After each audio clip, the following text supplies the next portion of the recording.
So our imagination, and Seneca said it best, we suffer twice. One in reality and one in imagination. Right? We suffer twice. What you're now doing is you're creating a story of what's going to happen.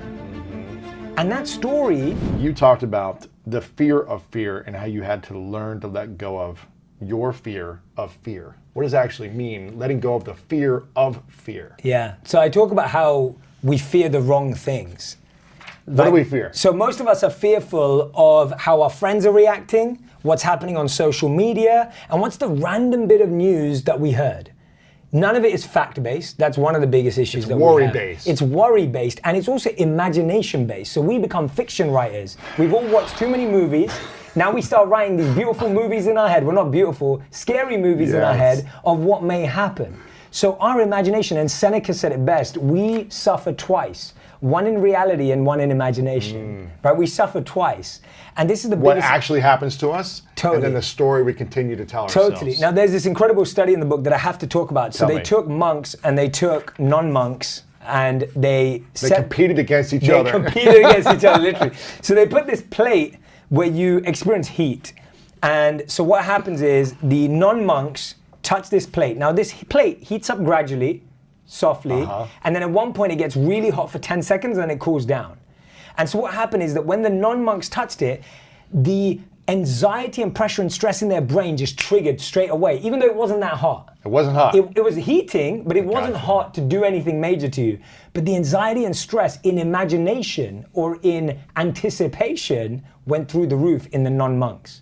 Now this is what's fascinating. When the monks touched it, they showed that it didn't feel anything as it rose, but as it got to its highest, they felt physical pain, but they showed no trigger of emotional pain because they did not assign any emotional element to that pain. So my point with that is, you can look at the news right now and you can get scared straight away and get in complete freeze mode, feeling stuck, paralyzed, whatever it is, because what you're now doing is you're creating a story of what's going to happen. And that story... And you can cause sickness in yourself. You can cause sickness just by the inside story, yourself. not actually... The reality. The facts of the disease hitting you or something happening physically to you. Totally. And that story, again, can be used positively. So your story may actually be true. But if it's going to be true, now you can prepare. And that shifts you away from being scared because now you're preparing. And so the real You can be confident because you prepared. Exactly. And so we should be shifting our fear energy into preparation energy. Because what fear does is it keeps you locked there, right? We just feel stuck. I'll give you an example. Like when you were preparing for big games, when you used to play in the NFL, right? And you're playing American football against some of the biggest athletes in the world, it's like you can either sit there and be scared that you're going to play this game on the weekend, or you can prepare. And your confidence is in the preparation. So when people go, how do I feel confident right now? Are you preparing? Are you putting the reps? Are you putting the reps? Are you building your immunity? Are you taking your vitamins? Are you drinking lots of water? Are you drinking lots of water? Are you taking the steps that are needed to prepare for whatever's coming? You will feel more confident that way. Yeah.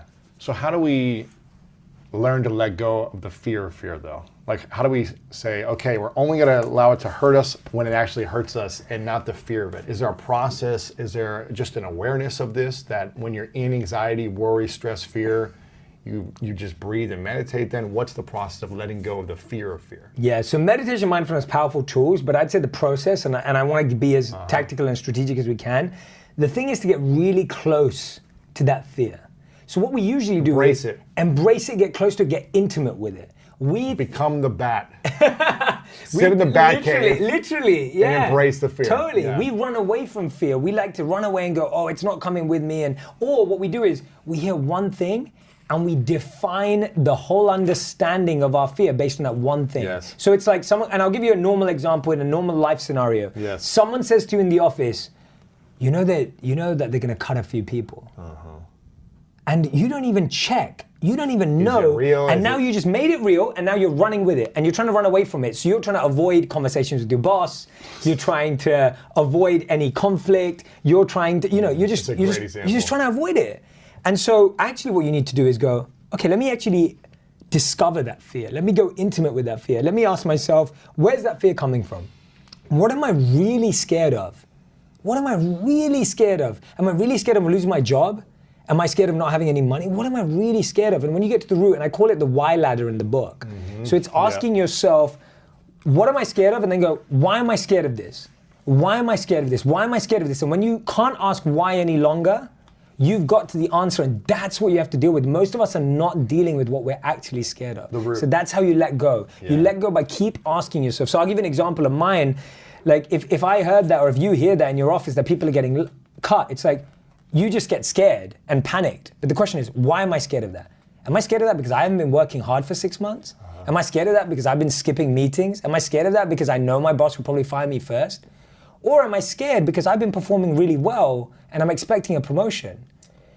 Knowing which one it is sets you up to build the path forward. Not knowing that just puts you in this panic frenzy. I think also like doing all the things you talked about, which is discovering within yourself, being aware of it, but then also just have the conversation. 100%. Confront it with your manager, your boss, and say, hey, listen, I heard some rumors that there might be some cuts, and I want to let you know that I'm 100% committed to doing whatever it takes to help this company grow. Yes, 100%. I believe in this mission more than anything. Here's what I've been doing the last 3 months, and here's what I want to continue to do. Is there anything else I can do? Totally. Like show them to like why you shouldn't get cut. Exactly, and that's, you know how to approach that discussion when you know which side you're on, what your fear is. I remember as a freshman playing football, I was playing Division II football in Minnesota. They usually redshirt all the freshmen. And I went into this with a big ego, thinking like, I'm gonna start, or at least I wanna play, right? So I went into it with an ego in the first place. But I also, which wasn't good, but I also went into it with some things that were good from this conversation. I told the coach straight up, like, I know you don't play freshmen, but my intention is to play.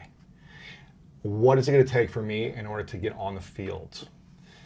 You know, do I need to get here early? Do I need to stay late? Can I sit here in the office with you after the before practice and go over game film?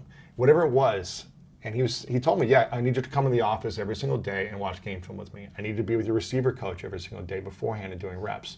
And I just did it. And I eventually started to play my freshman year. I didn't start in the beginning, but I started to start at the end. And that for me, it was powerful. It's like I dressed in it because I wanted to play and I was afraid I wasn't going to play at all. And just waste a year of practicing like every other freshman would do there. That was my ego going in, like amazing. I need to play.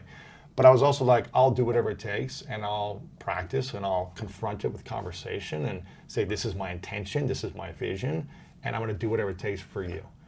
And so I think that that's a perfect example. Yeah, if you're in a workplace, you've got to be confronting it and be proactive in your conversation. Correct, and that's a perfect example of getting close to fear rather than running away from it. Exactly. Spot on, man. For me, my whole mission in the last year and moving forward, the next projects I'm working on are all about belief in yourself. I believe self-doubt is the killer of dreams.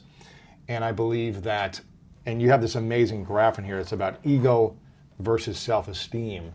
How do we build self-belief, self-esteem, self-confidence while also not allowing our ego to be so big and think we can just do anything? How do we balance ego and self-confidence so they don't hurt each other? Yeah, absolutely. And what we experience most of the time is extremes. Yes. So the two extremes that most of us experience are either I have to think I'm the best, I'm the best in the world, I can crush anyone, like I'm like gonna show everyone what I'm like. Or most of us experience the other extreme, which is I'm the worst. I'm the stupidest, I'm the dumbest, I'm the most worthless, I'm the biggest loser. Notice how that's both ego. Really? Yes. Why is the negative ego? So the ego wants to be the best of the best, or the ego wants to be the worst of the worst. The ego won't accept being in the middle. Really? The ego wants to feel the deepest sense of being the lowest.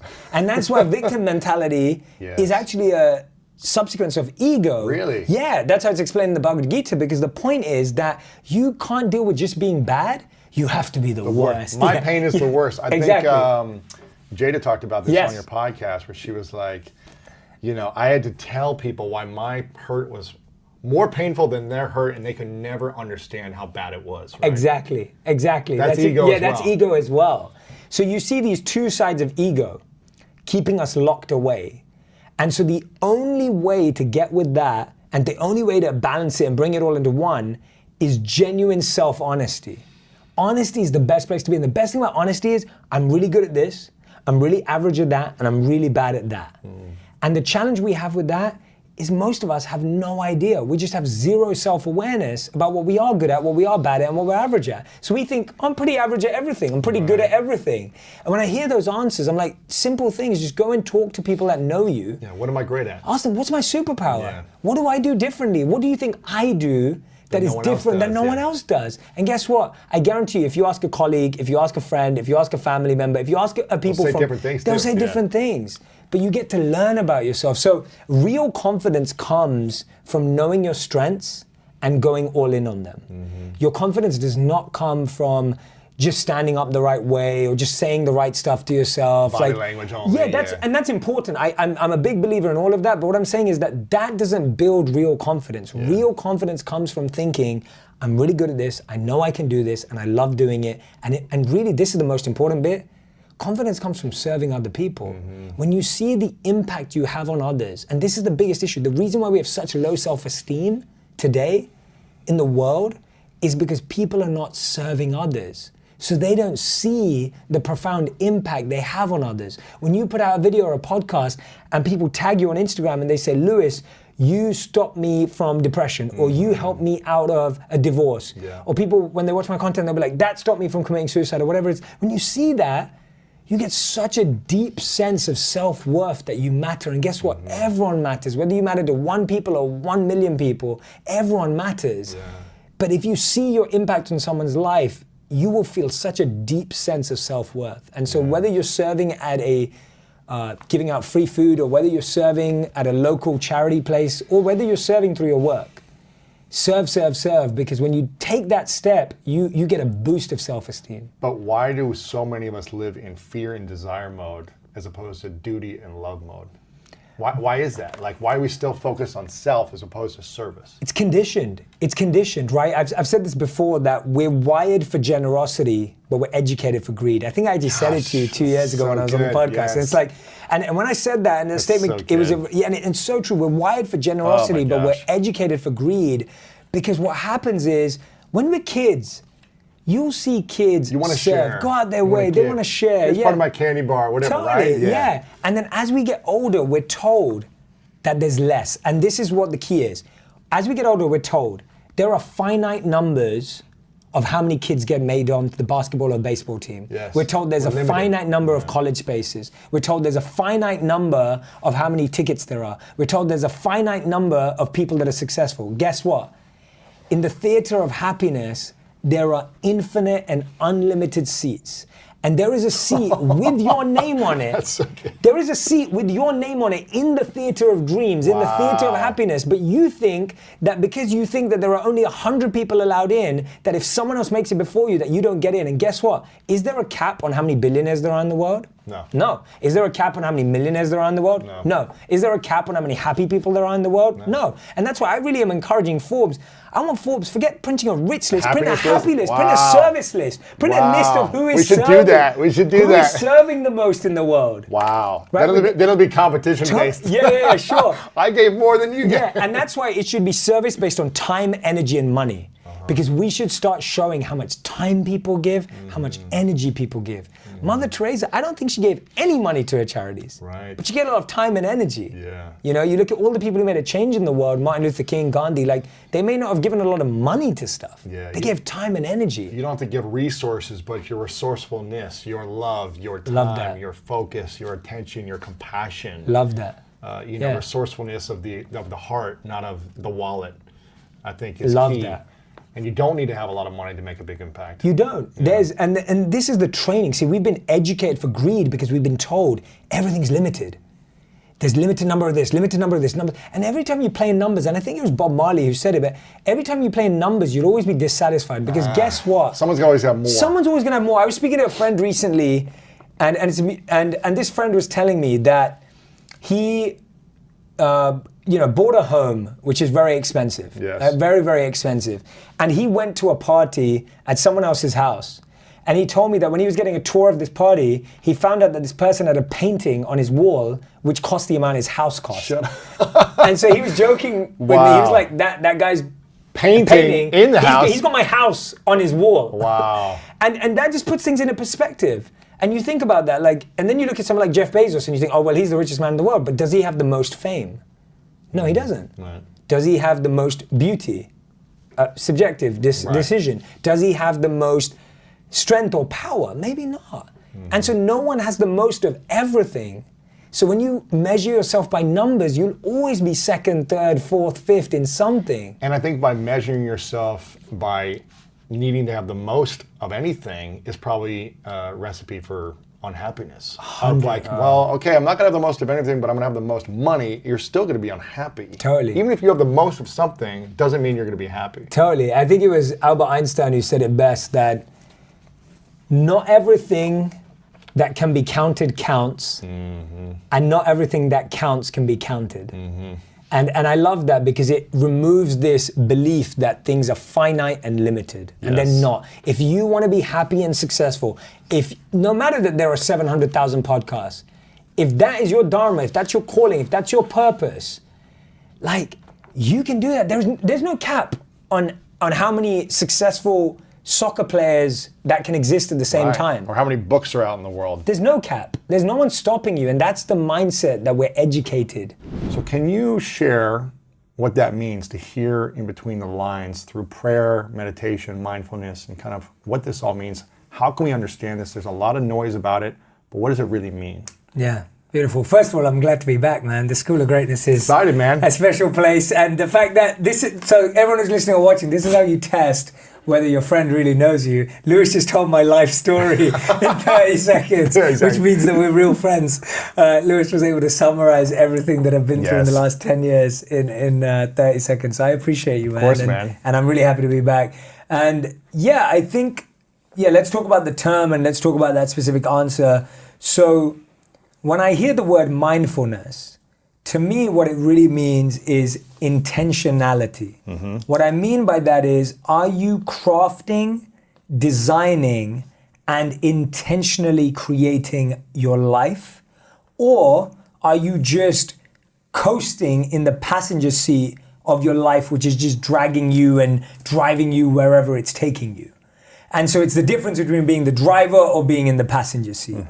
And so to me, living intentionally is what allows you to live a life of by design. And so I'll give you an example of what mindfulness can look like. There's something in the book that I talk about called the 3 S's, which are sights, sense, and sounds. Now, if you think about that, we're exposed to sights, sense, and sounds every single day. Yeah. Every single day. But how many of us have crafted those to be sights, sense, and sounds that we want in our life? So this is what I realized. When we were monks, one of the most important things was, what was the first thing you saw, the sight, when you woke up? And right now, most people are probably seeing their screen. Yeah, I think 80% of people look at their screens first thing in the morning and the last thing at the night. So you're seeing your screen first thing in the morning. But what are you really seeing? You're seeing everyone else's priorities. You're seeing everyone else's issues and challenges. You're seeing everyone else's messages to you, which means you're already starting your day off reactively. But what if you started your morning looking at a painting that inspired you, or a picture of a loved one that brought joy in your heart, or your favorite quote by Lewis or by anyone else that when you read that in the morning, you were like, oh yeah, I feel in charge today to make a difference in the world. So imagine the first thing you saw in the morning was something inspiring. How much would your day change? That's mindfulness. Mindfulness is being intentional and mindful about what you are exposing yourself to. Let's talk about sounds next. So sounds was something that I started to study actually much later from a modern life perspective. But when we were monks, we would wake up to birds, we would wake up to water, we'd wake up to gongs or cymbals. Chants, exactly, which are all beautiful sounds. Now, the crazy thing is all of us wake up to something called an alarm. Now, just like... Literally, I don't know why anyone would want to wake up Alarms. to an alarm. Why would you want to wake up alarmed? It means now your system is alarming. Like, why would you want to do that? Why would you want to wake up in shock, in a state of like a jolt? I don't think that's a positive way to wake up. So changing the sound that you wake up to. Now, I'm not saying that everyone can wake up to nature sounds. Maybe you're one of those people who just hit the snooze button again. But what if you woke up to a sound or a song that brought you joy? Now, when I lived in New York for 2 years, between 2016 and 2018, I started to feel quite exhausted by the end of the day. And I was really looking into like, why is it that I feel tired? And I started to realize I came across this term called cognitive load. And what it means is that a lot of the sounds that you hear in New York City are sounds that are insignificant for your mind to process. Drilling, construction work, taxis honking, driving, cars screeching, scratching. People yelling at each other in the streets. People yelling at each other on the streets. Like, all of that sound is called cognitive load, where your brain is now trying to make sense of meaningless sound. Or it's also just like, should I be afraid? This is a loud sound. Is my brain going to fight or flight? Like, I need to protect myself. So you're always being alarmed. Yeah, exactly. And you hear sirens. I'm going to say something a little bit controversial. Show me your morning routine and I'll show you your future. That's right. I believe the way you start your day has a direct impact on the success of your business, your finances, your relationships, and of course, your wellness and mental health. So today, I'm inviting you to join me in my latest upcoming free webinar, The 5 Secrets to the Ultimate Morning Routine. If you want to stop getting tripped up with procrastination, holding on to old fears and self-doubt, and start multiplying your income and impact, then this one is for you. It is possible to break out of the routines that aren't serving you and live more peaceful and purposeful days in the future. But first, you need to commit to taking action and showing up to the webinar. So join me, join Team Greatness in our amazing community, and click the link to sign up right now. Now, when you hear sirens, sirens have an emotional trigger and they have an emotional response to them. So think about your day. Think about when you come home from work. Well, now you're working from home. Right. What sound do you want to hear when you're working? What sound do you want to hear at the end of the day? When you sound design your life, that's called mindfulness. That's being intentional. Yes. And then finally, scent. Scent is such a powerful sense that we're not even aware. How many of you, when you smell your favorite food, can't already wait to eat it? Like, you can almost taste it. Salivating. You're salivating. You can taste it already without, just through scent. Why is it that every time you walk into... my favorite, I think pizza has one of the best scents. Well, your wife Rowdy's got some amazing food. That was amazing scent. When I walked in the kitchen last week, I was like, this is amazing. That was for you. That was special. That was for you. That was for you. That was a good meal. That was a really good meal. She really appreciated that you love to eat too. Like, she was happy. Her heart was full. Exactly. Bring a former jock into your house and you'll clear all the food out. She was like, I've never seen someone eat that much. And I was like, he's this like big American dude. I was like, Lewis is like, he can eat. And so, no, it was great. She was so happy that you appreciated it so much. She really appreciated that. But the scent is important in your life. When you walk into a massage spa, it's the scent, the eucalyptus, the lavender, the sandalwood. It puts you in a peaceful state. Dude, scent puts you in zen without trying. And so mindfulness is intentionally creating a life that makes you feel what you want to feel without having to just create the feeling from inside. You may say, Jay, I really struggle trying to be positive. I struggle trying to deal with anxiety. I struggle trying to be focused. Your sight, sense, and sounds can help you do that. Yeah. And you start creating an environment where you naturally feel that. Like today when I walked into your studio, I saw your books, I saw these motivational quotes, I saw a boxing glove, and it's like all of a sudden you're like, oh, I'm in a uplifting environment, right? So you already get triggered. Exactly. Yeah. I think a friend of mine mentioned one time on the podcast, Chris Lee, said you want to create an environment like a rainforest where things can thrive and grow, as opposed to having an environment like a desert where things go to die. That's beautiful. And if you have sights, scents, and sounds that are like a desert for your life or your heart, then it's going to be hard to grow those things from your heart. But if you create an environment of a rainforest where things can grow, water, nature, cool air, things like that, then you can really start to cultivate that growth. Yeah. You mentioned about creating and designing your life. How much of the world do you think we receive by being here?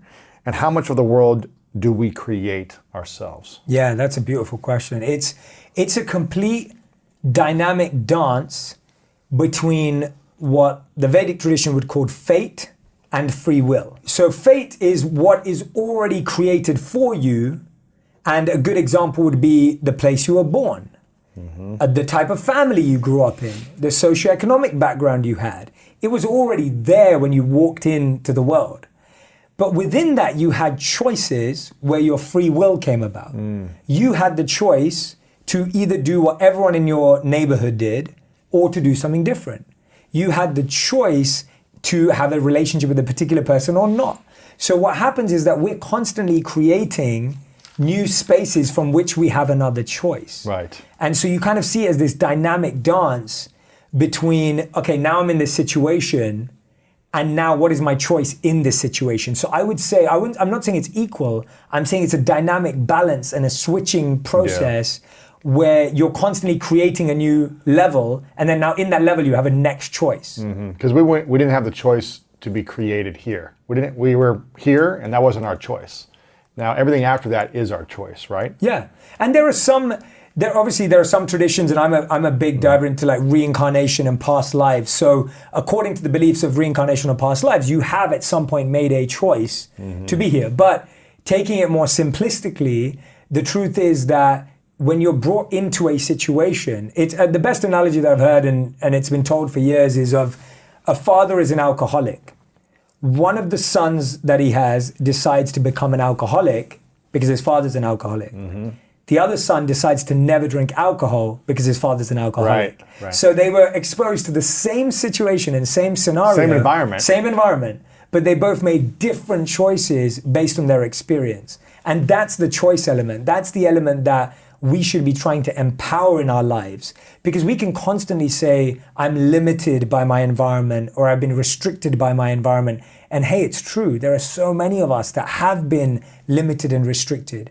But by now you repeating that, you are going to repeat that restriction in your life. How much of a positive environment supports us in our growth or holds us back? There are some people who have the perfect family situation, resources, beautiful backyards and nature, who are lazy. And there are others who have, divorced parents, abusive friends, an environment of a desert, and they figure out a way to thrive. Totally. How much importance does our environment play in our overall success? If you look at the examples that you just shared and you really analyze life, you'd see very little, because you see people craft their own life. So a good example for me is that when I came back from living in the ashram, and there were other people who may have been monks who'd also left the path, and I came back to a not financially successful or supportive family. So my family doesn't have abundant wealth and couldn't necessarily have taken care of me or paid for me forever. And I had to figure out my own life. And that to me was a great sense of impetus and incentive to go and figure it out and learn new skills and network and meet people. And I saw other friends whose parents had like a property portfolio with like 10 properties ready to hand them over. They had a BMW the second that they came out, whatever, from their own life. Yep. Or I even have friends that had all of that and didn't become monks and didn't even find careers. So I've also got friends that I went to school with that today don't even have careers, even though their parents were really well established. Right. Which has, all of these examples have continued me to believe that we truly have influence in more than our environment. Our environment affects us for sure. It plants seeds and weeds into our life, but there is still a choice. And I think even if you feel there isn't a choice, simply by accepting that there is, it means you have a chance to get out of there. And I think that's what... Because if you don't accept that there is, then you're just going to stay stuck. Correct. Like, there've been so many times in my life, and there's a beautiful quote from Edison. I don't think I said this last time, but if I did, it's worth repeating. He said that when you believe you've exhausted all options, remember this, you haven't. And the reason why I love that is your mind continuously feels stuck when it's tried the obvious. And that's why a lot of creativity and focus studies say that the first 10 ideas that come to your mind are never the most interesting. It's when you get into the 11th idea that you start breaking the pattern. And so if someone asks you, what's your best business idea? Your first 10 ideas are probably not that innovative. And so the mind constantly gets stuck on that train. And you've got to keep reminding yourself that there is another door. There could be another pathway. I was thinking about a piece of advice so one of my closest spiritual mentors, who was in London, I knew him since I was probably like 12 and properly since I was 18. He passed away this year from stage 4 brain cancer. And he'd had brain cancer for about, I think like 4 years now. And so I hadn't really had a real interaction with him for the past few years, because every time I saw him, he wasn't fully functioning in his short-term memory. His long-term memory was there, but his short-term memory wasn't. And I remember speaking to him probably about 7, 8 years ago and asking him the question. I said to him, you know, I've got so many ideas. There's so many things I could do. Where do I start? And he said this beautiful thing to me. He said, you know what? Your role should be to open up every door possible. And he said, let the world close the doors you're not meant to walk through and walk through the ones that remain open. And what I realized is most of us are just not opening up enough doors because we think we only have the option of 2 doors. We look at life as binary, 0 and 1, 0 and 1, right? It's just this A or that, or B, this or that. And I mean, I think you'd say this too about you and every guest you ever had on. I don't think life is ever this or that. It's like this, that, and maybe that, and that. And there's always a gap. Of course. The challenge that people have that I've sensed a lot is the fear of criticism when you go after something that you weren't supposed to do or that people don't think you're supposed to do. Why do so many people fear criticism from peers, family, friends, the media? Why is that such a big fear? And how do we overcome criticism from others? Psychologically, we feel a sense of safety and security when we think people agree with us. Right? That is just psychologically true, that we would rather avoid conflict and sit in a space where we agree, and therefore we have something called confirmation bias and the echo chamber, where we keep surrounding ourselves with thoughts and ideas that are similar and reaffirm our beliefs. Now, I think that you can have that and at the same time entertain ideas that you're not sure about yet. And so one of my favorite examples was MIT did this study where they asked people which person was more creative and innovative. And they showed 2 charts. One chart was employee A and the other chart was employee B. The chart for employee A, all of the people they knew each other and knew them back. So it was almost like a closed loop. And employee B, they knew lots of people who didn't know each other.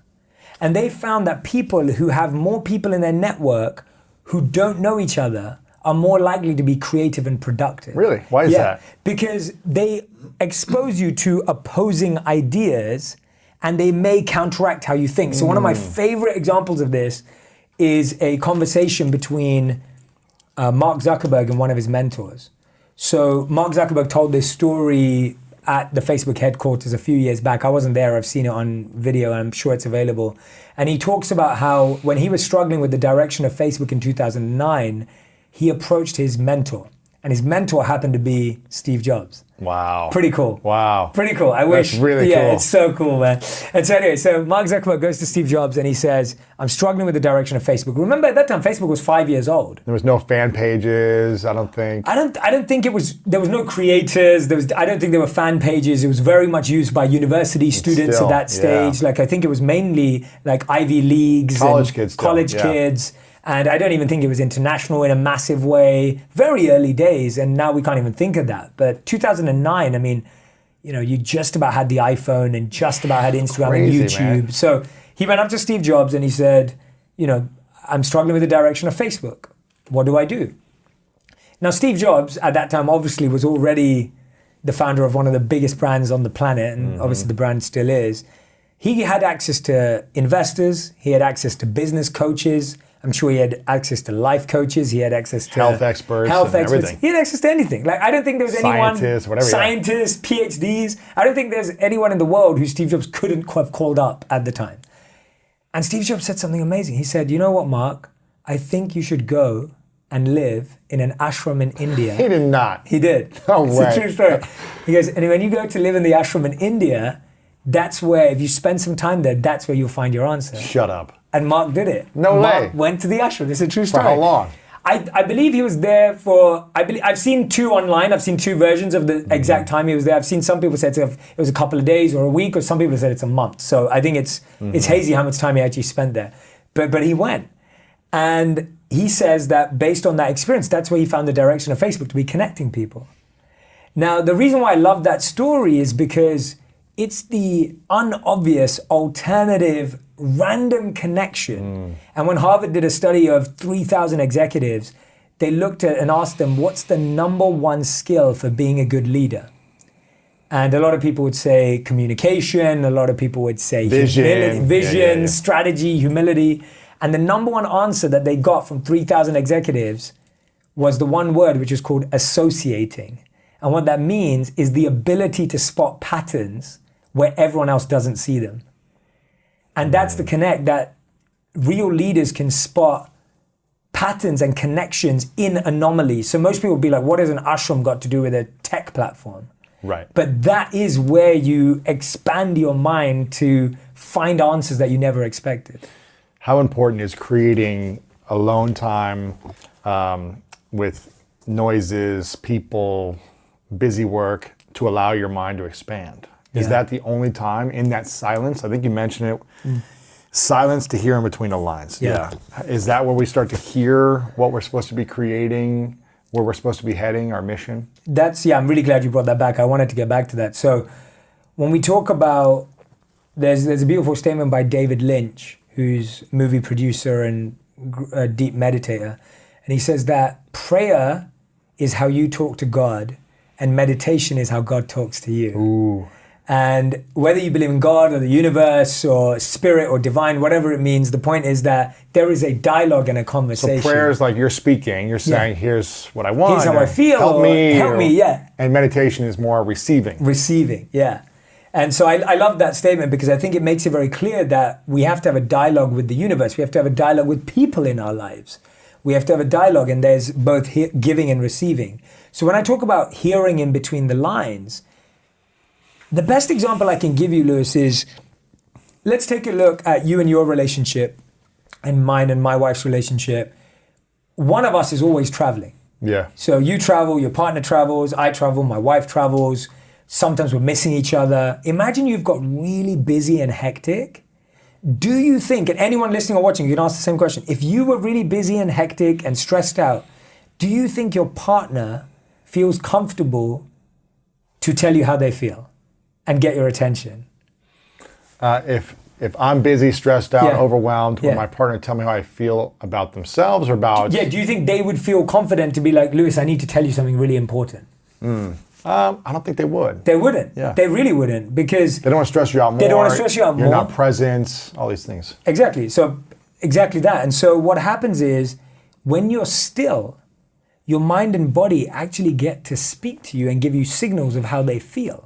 And so when you're still, that's when you notice that ache in your foot that you haven't noticed for a month. Sometimes when you slow down, that's when you get sick, because your body wasn't allowing itself to be sick because you were pushing it to get through stuff. And so just like your partners can't communicate with you until you slow down, your body and mind can't communicate with you until you still. And so there's a beautiful Buddhist teaching that says what movement does for the body, stillness does for the mind.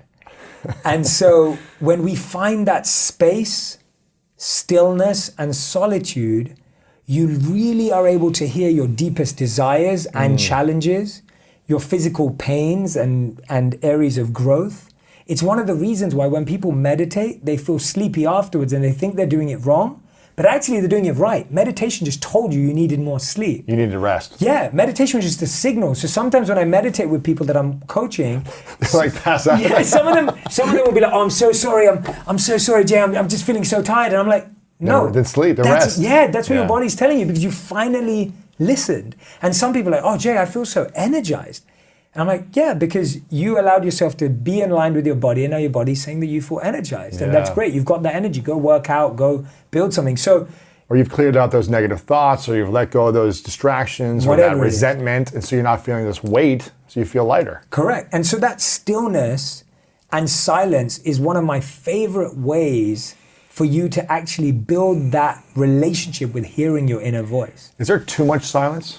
Like if you say, okay, 5 hours a day, is there a tipping point when you're like, okay, I think you do 2 hours every morning, but a lot of people say, well, I've only got 20 minutes maybe. Yeah. Is 5 hours too much? Is an hour? What is the maximum or minimum or the sweet spot you think for people to be silent every day to live a great life? I think 20 minutes is a great starting point. Yeah. Because 20 minutes is significant enough time for your mind to switch off. So we hear that studies showed that we have 60 to 80,000 thoughts a day. And a lot of them are repeating. 80% are negative, and I'm guessing a lot of them are repeated. Yeah. And so if you're only going to say, I'm going to do 5 minutes, it just takes 5 minutes to switch off. Like it takes 5 minutes to just overcome that noise. And so I'd say that 20 minutes is a good amount of time. And hey, you're not trying, and I think this is the challenge with meditation mindfulness, you're not trying to empty your mind. You're just trying to be present with it and actually listen to it and experience it. Why did you decide that you wanted to be a monk in the first place, and how old were you when you did that? Absolutely. So the story starts with something I've been saying a lot called you can't be what you can't see. So I didn't grow up wanting to be a monk. Like, what did you grow up wanting to be? Yeah, I grew up wanting to be a mix of an art director, like for a big magazine or online company, because I loved design, I loved graphics, I loved video and art when I was growing up. I loved philosophy and I loved economics. Those were like my three favorite subjects: art, design, philosophy, and economics. And I always thought I'd be something boring like an investment banker, because I often say when you grow up in a Asian or Indian family, and if you have any Asian or Indian followers, they'll agree, I had three options. I could either be a doctor, a lawyer, or a failure, right? Those were like my three options.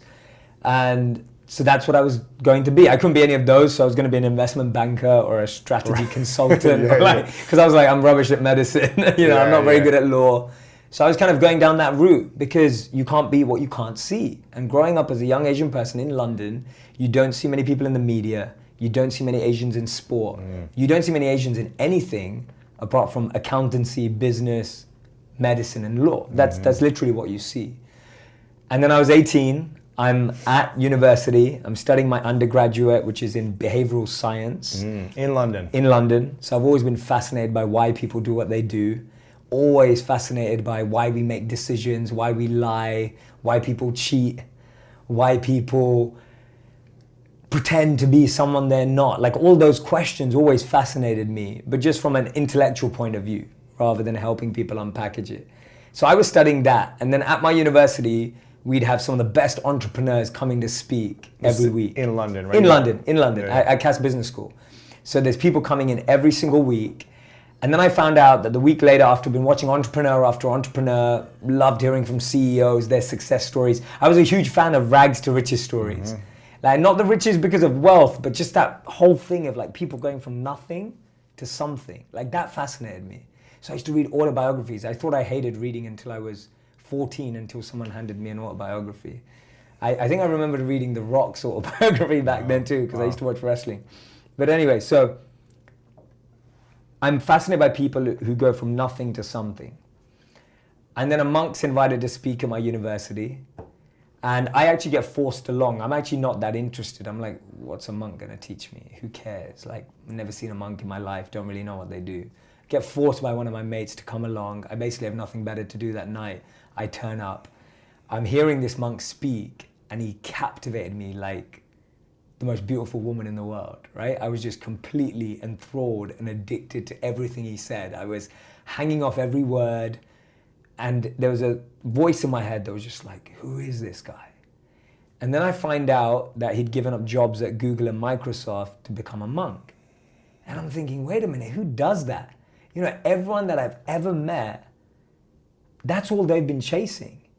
And all the stories that I'd followed in life were people who went from nothing to something. And here was a guy who had something, but had traded it to have nothing, but looked like the happiest person I'd ever met. So it was like the most paradoxical moment of my life, like the most ironic thing that could have happened. Anyway, so I go and speak to him afterwards. I loved networking with speakers. I'd always approach people after their speech if I was moved. I went up to him and I just said, you know what, everything you said just resonated with me. And there was one thing that he said that stood above everything, and he spoke about this principle about plant trees under whose shade you do not plan to sit. All right? Plant trees under whose shade you do not plan to sit. What he meant was selfless service, giving without expecting, using everything you have, doing something for nothing, just being able to give. And for some reason, that 18-year-old me, hearing about selflessness, that word kind of just, I don't know what it was. It was just one of those moments that just, it penetrated through every desire I had. And service and selflessness became like my biggest aspiration in like a moment. And I started talking to him. So I started interning with him in India as a monk every summer holidays. Really? So I'd finish you're my a freshman this year when you. I was basically 18. I guess so. 19, Yeah, I guess that's what you call it when you just started out. Yeah, I got it. Yeah. So after the first year, you had a summer break. Correct. You go to India to be with him for a month, 2 months. Yeah, a month or 2 months. However, so I'd get a summer holiday. I'd spend half of it working at a big corporate firm because I thought that's what I was going to do, and I'd spend the rest of it and Christmas holidays that we get in London. I'd spend it in India, just kind of shadowing him. And I describe it like that. I was literally interning to be a monk, where you live like a monk, you practice monk principles, you follow what they do on a daily basis, and you get to experience what it's like. And I'd work at I'd work at some of these biggest companies in the world, and then I'd go to living as a monk, like polar opposites. We'd be out at night, drinking, networking after this work gig, right? The stuff you do, bars, clubs, etc. And then like for the rest of the months, I'm like meditating and spending time with these enlightened beings. And I can honestly say, having tested and experimented both, I fell in love with that lifestyle more. So having everything on that side versus having nothing on that side, I fell in love with having nothing. And so it was like a perfect A and B test. You know, it was like the perfect process. So everything and nothing, which, Yeah, so I always say you can't be what you can't see. I wouldn't have become a monk if I didn't see a monk.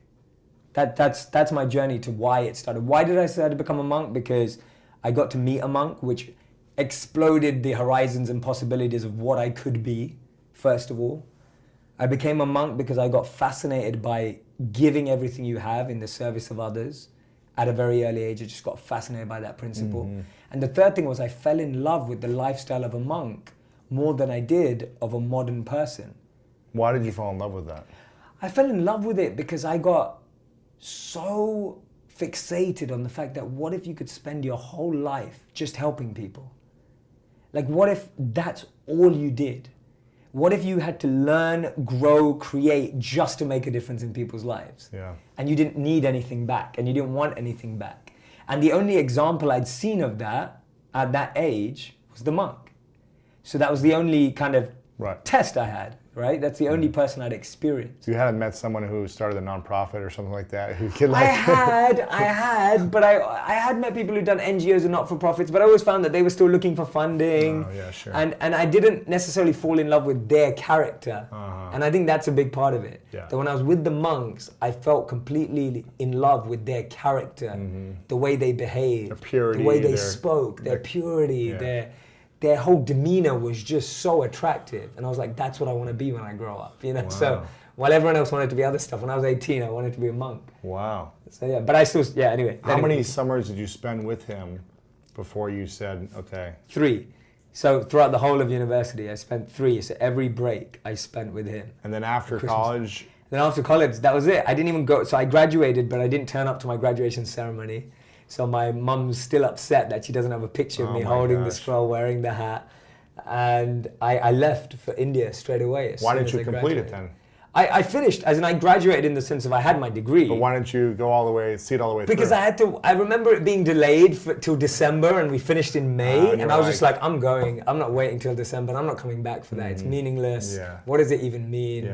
And I left. So I literally, that's it. I don't care. I want nothing in my life. Yeah. And then I went. Wow. Yeah. So I left, and I was 22 years old, and I just left. I just wanted to be there and be with him and be with the other monks. And I saw them doing all this incredible work. It's not like they were just being monks in the way people think. I always talk about how half the day was silence and half the day is service. So the service side is building sustainable villages, building food distribution programs, teaching, helping communities. It wasn't just being, it was doing as well.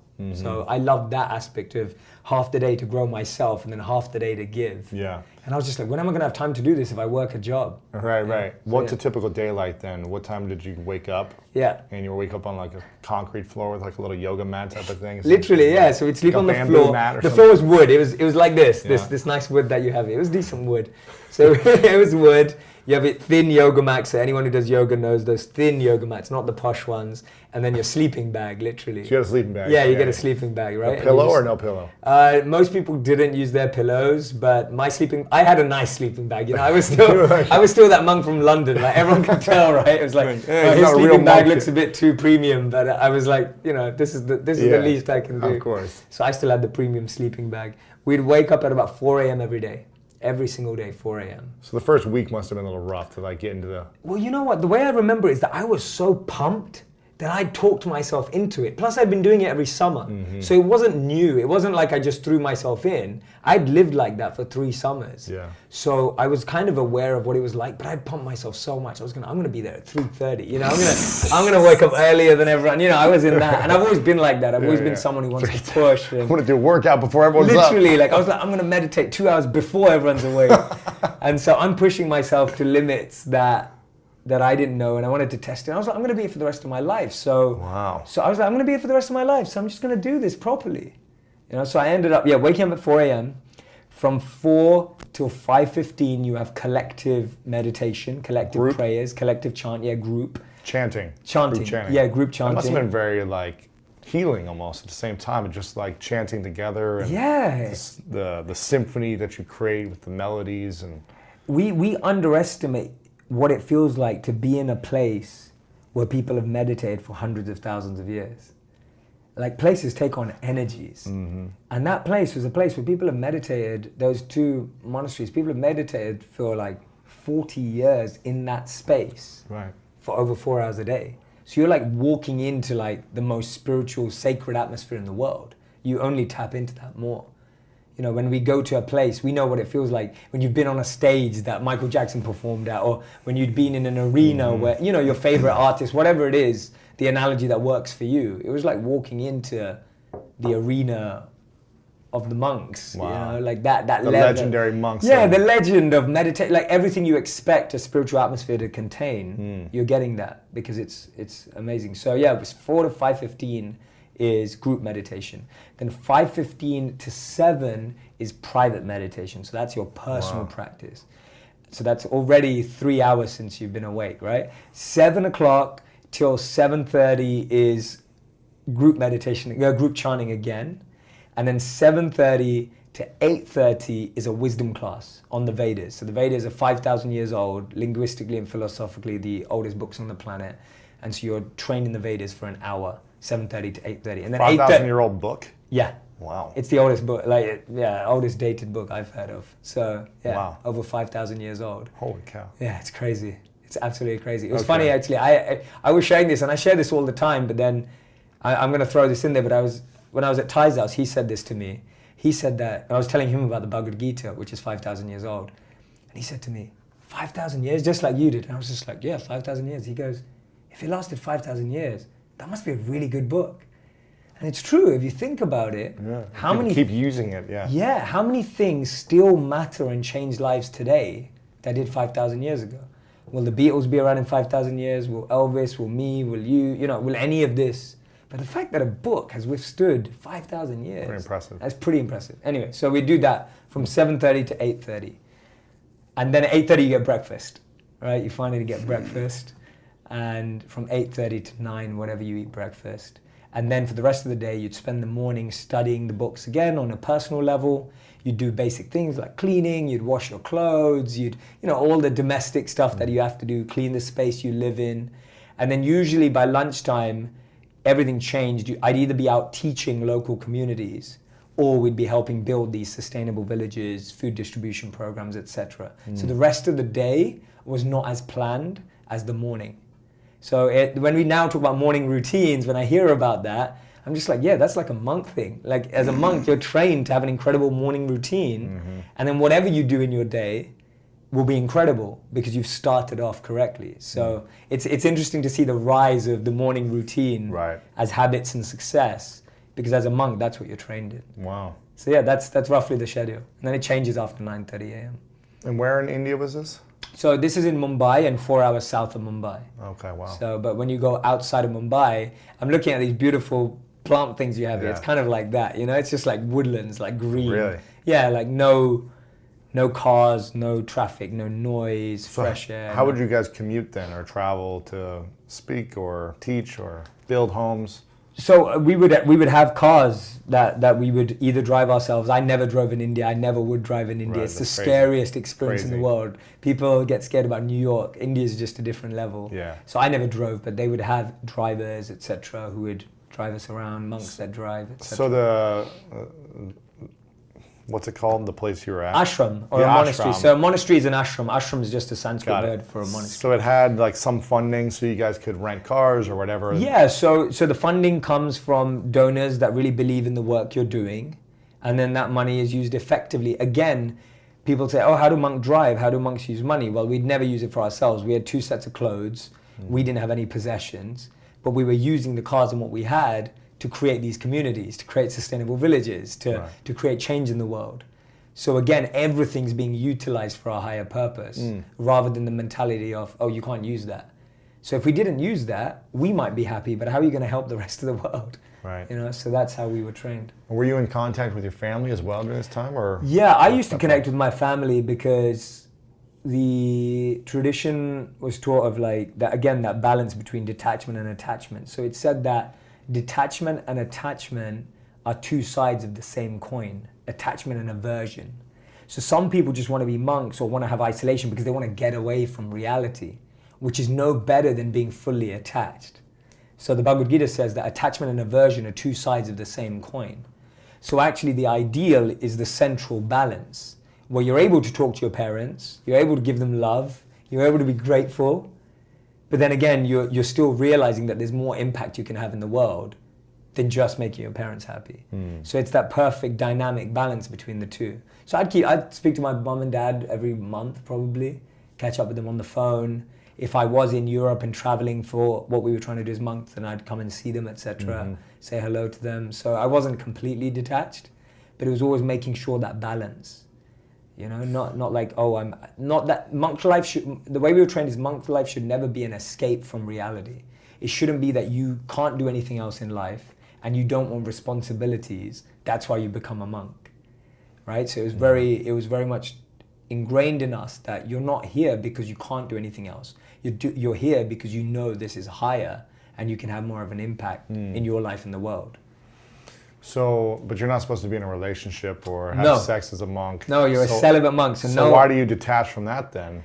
Yeah, good question. Why do you escape from that? So that's to be able to give yourself all the time, focus, and energy on personal growth and development. So we all know this, right? Anyone who's been, and I've been in multiple relationships before I became a monk.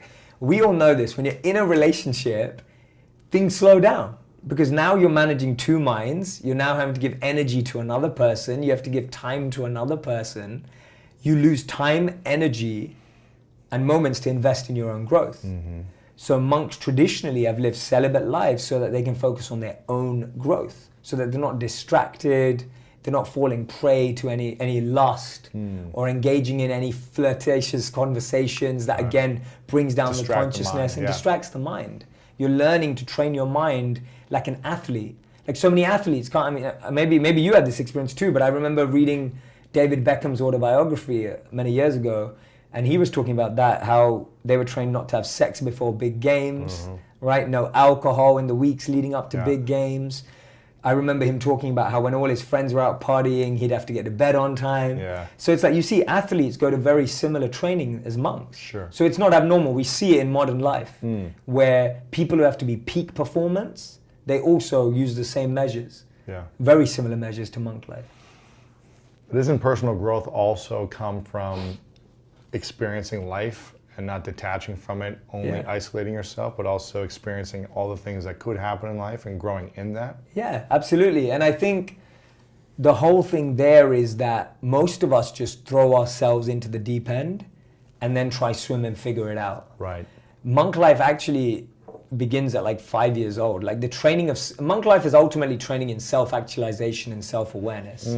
It's meant to start when you're 5. The problem is we all went to normal schools that try to put stuff in us rather than take stuff out of us. It's crazy. You talk about this, right? Like, you know, you were told at school that you weren't very good and you weren't good at English, and now you have a New York Times bestseller, right? And it's like, but no one noticed that potential inside you.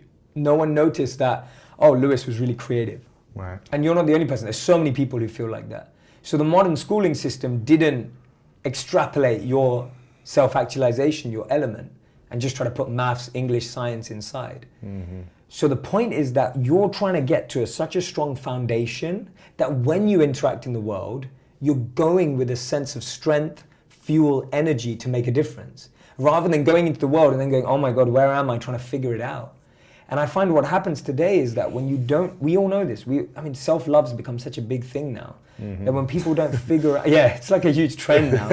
But my point is that if you don't start at a place where you have self-awareness, self-actualization, you have figured out what works for you, what your strengths are, how you want to be in an environment, when you walk out there, most of us just pretend to be someone else. Most of us get lost. Most of us get carried away. Yeah. So my point is, strengthen yourself, grow yourself, and then of course interact with the world. So we had that. We were going out to pitch to Forbes Rich List members to fund our philanthropy work. Wow. Right? We'd be in these pitch meetings dressed as monks and then be laying bricks the next moment. Oh my God. So you get the perfect balance. At one point you're in this fancy office and the next morning you're laying bricks, you're like digging. So it's not that you're not getting both, you are getting both. Just the relationship aspect of a female partner or a male partner if you're a female monk is limited, because the whole aim is to allow you to just focus on first finding yourself before you try and find the checklist you've been following your whole life. What would you say are the 3 questions we should ask ourselves every single day that would help us improve our life? In that moment? Internal questions every day during meditation. What should I be asking myself, and what should the world be asking ourselves in order to make sure we're living a purposeful life? Yeah, what a beautiful question. Yeah, I'd say one of the first questions that always comes to my mind is how can I be of service today? How can I be and this is extended from that first question, how can I be an instrument of love, compassion, and kindness? And that's what I count as service in my own definition. And so what I would say to anyone listening is define the words yourself. Because what service means to you, me, may be different to you. Right. And so it's important. But for me, it's like, how can I be of service today? And the reason why I love that is, we've talked about this before, when you're wired for service, you're set up, right? We talked about in the last podcast, like service sets you up to feel satisfaction, to build bonds and create connections, and does so much. So being of service is one of the first questions I would ask. The second question I would ask myself is, what do I love about myself? Right? What do I actually love about myself? That is probably the most powerful question anyone could ask, because most people never learn to love themselves. Totally. And we always find the things that we don't love about ourselves, and we fixate on those things. And that's one of the repeating thoughts in our head that keeps us playing small every day. All the time. All the time. And we talk a lot about today self-love and self-care. But I think, a lot of that starts with self-awareness, which we know about, self-knowledge. But self-knowledge creates self-trust. And a lot of it's like learning to trust ourselves. And it's like, if I don't know what I love about myself, how am I ever going to trust myself? How am I going to trust that I have my best interest at heart? Yeah. And so asking yourself, what do you love?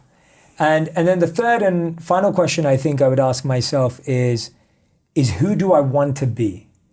Right? Who is the person that I need to be that I can love, that I want to love, that I want to give more love to? Like, what parts of growth are there still available? And there's one thing I want to add, which isn't a question, but it has been a really reaffirming or deepening affirmation for me that I keep reminding myself, and I think it's helped a lot of people that I've shared it with, is literally some days I'll just put my hand on my heart and I'll just repeat to myself, I'm exactly where I need to be.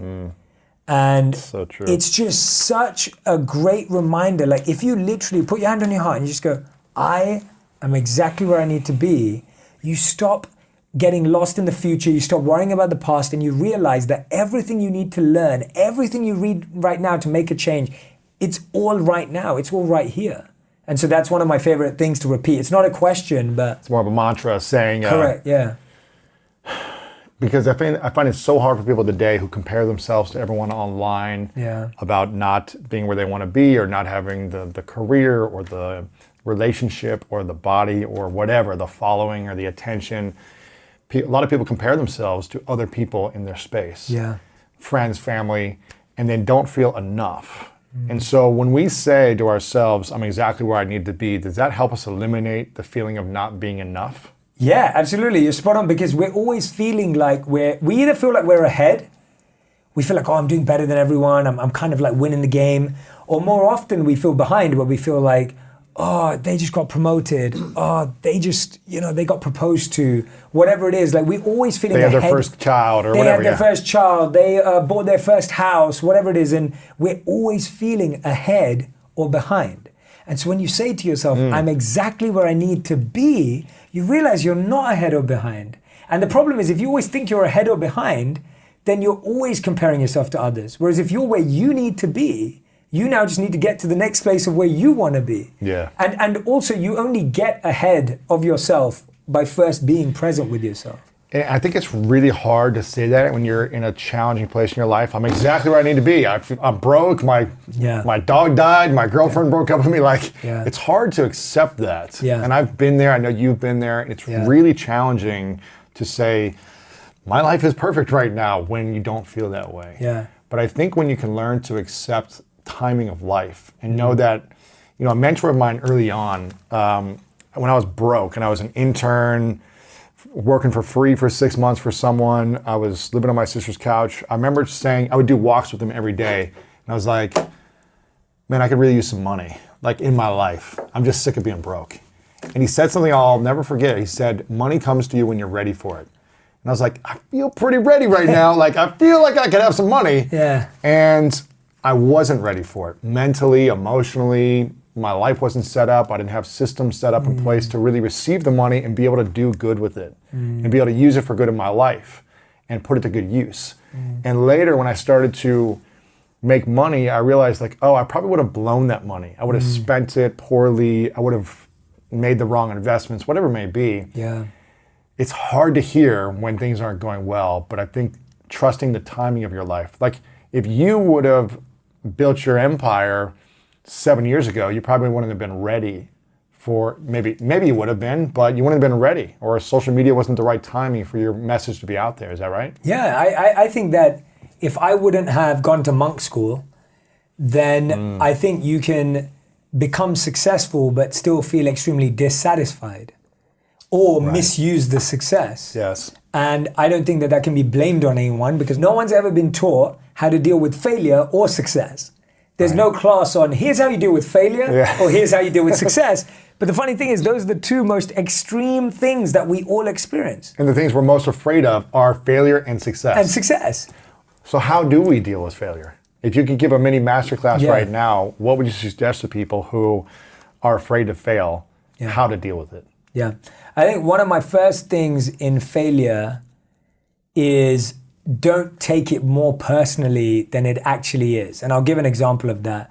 When I was applying to 40 companies that all rejected me before an interview, all I was getting was an automated response saying your application will not go any further. I can't take that personally because they didn't meet me in person. They didn't have a interaction with me. They just saw my name. They saw I'd been a monk for 3 years. That resume is useless. I mean, what's your transferable skills? Sitting in silence and stillness. Surprise, surprise, no one wants to hire a monk. And so they rejected you, but that's not personal because they didn't meet me in person. But what if they had meeting you in person? Right, so that's the first step. The first step is don't take all failure. I'll give an example. Me and you, we reach out to countless guests to be on our podcast. Who say no all the time. Who say no all the time. But if I don't hear a no from the guest directly, that's not a no. Someone's team can say no, someone's assistant can say no, someone's PR team can say no, but until they say no personally, it's not a no. Okay, but when they do say no, then that's a no. Yeah, so then let's move to that. So how do you deal with that type of failure? Yes, so if I deal with a failure where someone meets me in person and gets to know me. No, Jay, you're horrible, you suck, I don't want to deal with a monk ever in my life. Yeah. I would never go on your show, I'm never listening to you, never. Yeah. Then how do you deal with that type of So failure? I've heard you say this, I've said it a couple of times and I'm sure it's been repeated a bunch of times around how I genuinely believe failure has feedback. It's feedback, And so for me, it's failure has the ability to actually tell you what you need to improve. Now, not to improve to get their attention, improving to get the actions that you want to take. Yeah, the results you want. The results you want. And don't make that result about the person who said no. Don't use failure as a way to prove someone else wrong. Because what happens when we prove others wrong? When you prove others wrong, you end up trying to get validation and approval for them. And now if they're not impressed when you're right, you lose again. So you end up losing twice. And you spend all this time and energy, years maybe, to prove someone wrong. I've been there many times. And then you're like, I felt good for a moment. And then I feel empty again. Totally. And so that's the thing about failure in the second half is you have to see failure as an improvement. If I'm completely honest, everyone who rejected me in my life up until now has made me more hungry, taught me so much more about myself, and made me up my game. Yeah. And I think if failure doesn't make you up your game, it's the same as losing in a sport, right? When you fail and you've lost games and you've won games, you know, on the big stages. You didn't have the skills, you didn't have the teamwork, you guys weren't hungry enough, You weren't communicating enough. There's something you were missing. Yeah. So you go review the game film, you check the stats, you see what could I have done better, and you try to improve that for the next game. Yeah. And I think a lot of people can do that in life, but we're so afraid to like go on the next game of life. Like I got rejected once and it hurts so bad. Yeah.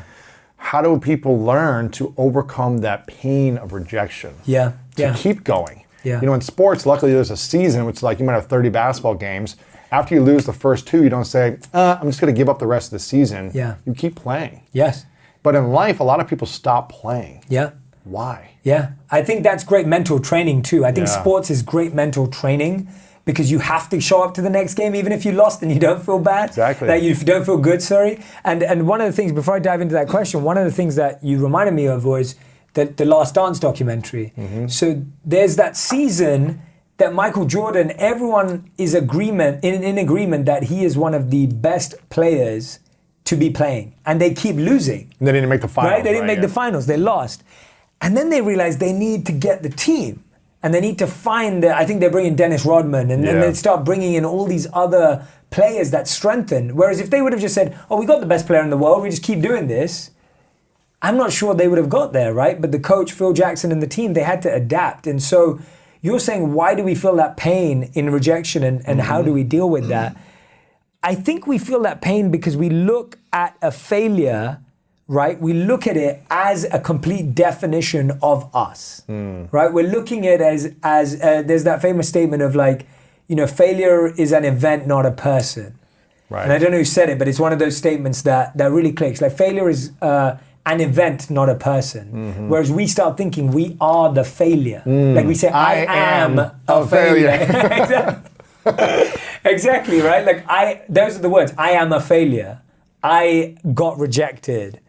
And it's like, no, your application got rejected.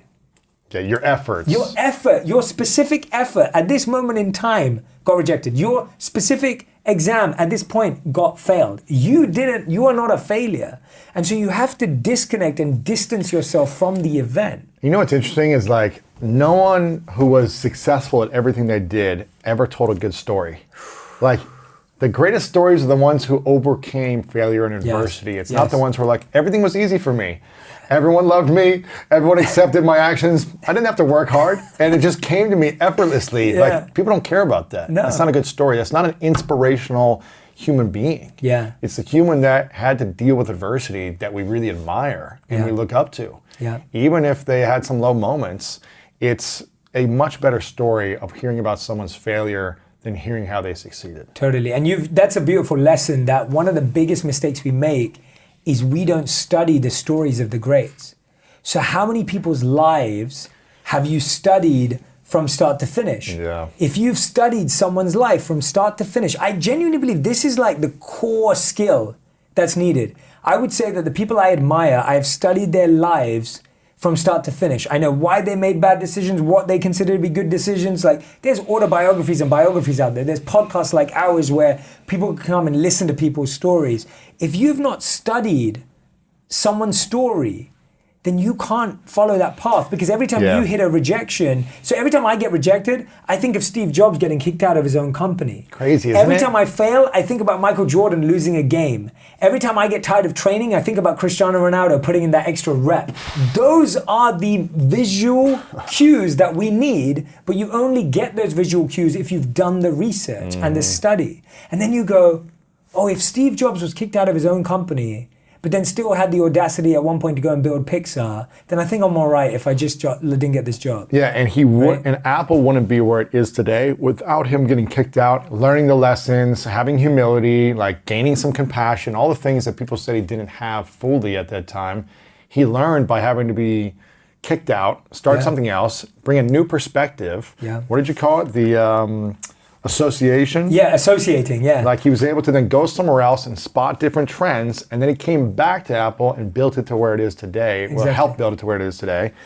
And Apple wouldn't be where it is today without him being a rejection. Which is crazy to just think of that. Yeah, exactly. So if he would have kept saying, I'm going to keep doing it my way, and this is the way it is, it probably would have had some challenges. Yeah, absolutely. And I think that's the more you study the lives of inspirational people, and that's what I'd say is everyone should pick their top 3 inspirational people and go and study their lives. The full life. Yeah. Their full life. Yeah. And read the biography, the autobiography, listen to every podcast. I mean, like, seriously get immersed in that person, or the journey in the industry you're trying to make it in. And when you do that, you'll realize that your journey actually doesn't look that different from theirs. Yeah. It actually probably looks similar. So how do we go inside our minds and say, okay, I'm getting rejected over and over again. I'm trying really hard. It's not working. How do we still deal with that emotional pain? Is it just the self-awareness that every great person had to go through this and this is just a timing thing? Like, how do we eventually just ease that? Or should we not try to ease that pain? I don't think it's about easing it. I think it's about engaging it. You know, and I believe that the engaging does the easing, in my opinion, at least. So what I mean by that is, behind that pain is a understanding that I don't have this skill. Yes. Or is an understanding of I didn't try hard enough. Or is an understanding of, oh, maybe there's just another option. Because guess what? Sometimes you may have done the best pitch in the world and you just had an executive that didn't like your vibe. Keep going. And keep asking different people. Keep going. Like you know, you've just got to realize that you have to engage that pain in discovery, and that eases it, because when you discover, like, for example, let's take my podcast. My podcast producer, the team that was meant to produce my podcast, pulled out 2 weeks before we launched my podcast. And I thought I had this big deal lined up. I was really excited. I'd never launched a podcast before. And I thought, oh yeah, this can be amazing. And I was in India meditating for my annual trip that I take. I come back and the first news I remember receiving is, by the way, this isn't happening anymore. And I'd set that I was going to launch my podcast on Valentine's Day 2019. And I had my episodes recorded with my wife, and I'd already gone out and made the content. So just to tee up how bad that 2-week notice was, I'd already gone to Monaco, interviewed Novak. I'd already interviewed Lily, I'd interviewed Russell Brand in London, I'd interviewed my wife, and obviously those people are all close friends and people I know, so they were very happy to be on the podcast even when it was new. So I'd already done all that effort, I'd already created all the content myself. All this podcast company was going to do was put it out there and help me market it a bit. And then they pull out 2 weeks before it comes out. And I'm going to myself, wow, okay, like I can either sit here and be really sad, or I can scrap together and figure it out. And so the only thing I realized was it actually turned out perfectly, because now I own my podcast fully. There you go. And I'm completely aware of every part of the journey, and it gave me more confidence in myself that I could scrap together when I had to. Yeah. And I think that's what it is, that we lack confidence. We're waiting for someone else to tell us how we should feel about ourselves. And I think if we go back to those 3 questions you said, like when you're feeling a failure over and over and over again, or you feel a sense of I'm not enough or whatever it may be, go back to asking those 3 questions to yourself. How can I be of service today or serve today? What can I love about myself? So even when everyone's saying no, what is there to love about me? Correct. To remind yourself and not be validated by other people's opinions. Yeah. And who do I want to be that I can love? Yes, exactly. Like, who do I need to become? Who do I need to become that I can love? And just keep focusing on the process, because the process is the prize. Yes. And focus on that journey. Yes. I'm curious about success then. You know, we talked about how to deal with failure, but how do we deal with success? Because this is actually, when I ask most people, 50-50 of people are failure and success is their biggest fear. And some people say, why would you be afraid of success? But a lot of people are afraid to succeed because of the weight, the pressure. Can I maintain it? My family and friends aren't going to support me and they're going to try to pull me back down, all this stuff. How do we deal with success? Because we're not taught this growing up. So how do you think we should deal with it? One of my favorite ways to deal with success is continue trying to be the least successful person in the room that you're in. I think there's those statements of, like, you know, never be the dumbest person. Yeah, never be the smartest person in the room, etc. And I think it's the same with, if you become successful, don't just stand at the top of the mountain, don't just stand at the top of the building, go back down the stairs and keep building and keep living as that person that got you there, because you only got there because you started from the bottom. right? No one starts at the top. And so you started at the bottom and you built it up. And it was that mindset that you started with that got you there. And so you want to keep rediscovering that mindset and new parts of it, and new parts of that mindset too, where you're always trying to challenge yourself. And so for me, one of the best ways of dealing with success is keep expanding the goalposts, right? Keep widening the goalposts, keep making them harder to reach and challenging yourself. Because when you challenge yourself and you push yourself out of your comfort zone, you're naturally humbled. Because you're naturally humbled when you're walking into spaces. I'm sure you feel this sometimes. Like, sometimes I walk into a room and I'm like, how did I even get here? Yeah. Right? Like, sitting on a table, I'm like, why should I be here? Yeah, like, and there's part of it that's imposter syndrome, and that can have its own negativity, but part of that just lets me feel like a beginner again. Yeah. And I appreciate that feeling, and I go, this is amazing, because learning to be grateful and stop just thinking that, I earned all of this and I did it all myself and I'm self-made. You start recognizing gratitude for all the people that got you there. So for me in success, first thing is be grateful for all your teachers, mentors, guides, people that got you there. The second thing is always keep challenging yourself, because the more you're out of your comfort zone, the more naturally you stay humble. You don't stay humble by trying to be humble. You become humbled constantly by trying to do stuff that's out of your league, which constantly makes you prepare, work, deepen what you have. Study, all that stuff. All of that stuff that makes you go there again. And then the third thing you do with success is, I think you try and share it with others. You try and use your platforms as an opportunity to give other people a platform so that they can come up as well, because you're reminded of what a beautiful gift you have. Yeah, and how the people supported you or gave you an opportunity or gave you an interview or something early on. There was someone successful who had to give you something in the piece beginning. of a wisdom. Coming on your podcast, giving you an insight. A quote or whatever, or even rejecting you. Even indirectly, someone had to do something. That's true. You know, it's funny because I love this approach to having humility when you succeed. And I also think, let me know if you think I'm off here, I also feel like sometimes we get into a place where we're always putting it on other people, like, it's not about me, it's about the team, it's about this. Like, I see that a lot as well, where some people are more extreme, like, I'm the man, and then other people are like, you know what, it wasn't me at all, it was God, it was the team, like, I just showed up, So I think there's a balance of, I love this speech that Snoop Dogg gave, where I think it was like on the Hollywood Walk of Fame, when he got his stuff, and he says, like, I want to thank me for me. I want to thank me for all those late nights I put in, for all the hard work, for like overcoming the rejection. Like, he went on this thing, and I want to thank me for like showing up. Yeah. And I think we also should acknowledge ourselves for, yes, people helped us. For sure. We got guidance. We had all this access, but Snoop Dogg still had to show up. Yeah. He still had to put in the hours and the time to make the results. And I think correct me if I'm wrong, is it good to also acknowledge ourselves for the work we put in, the wins, the things we do? Yeah, Or is it all about being humble and acknowledging everything else? I think it's about being honest. Yeah. It's honesty, right? Like, humility means to be honest. It's like the ability to say, this is what this person deserves credit for, and this is what I deserve credit for, and this is what this person. It's kind of like when you write the acknowledgements of your book, right? You write. I mean, I remember doing that process and really thinking about, like, who's helped this book in different ways, and everyone gets their line in the acknowledgement who's made a difference. Now, your name goes on the front cover because you wrote the book. Like, you want everyone to receive the credit to the degree they merit it. Yes. And so you never want someone to feel like they didn't receive as much credit as they deserve. And at the same time, you don't want to give someone more credit than they deserve. The point of credit is to give it where credit's due. Right. And so for me, that's honesty, that's humility. Arrogance and pride is when you start to feel like only you did it on your own.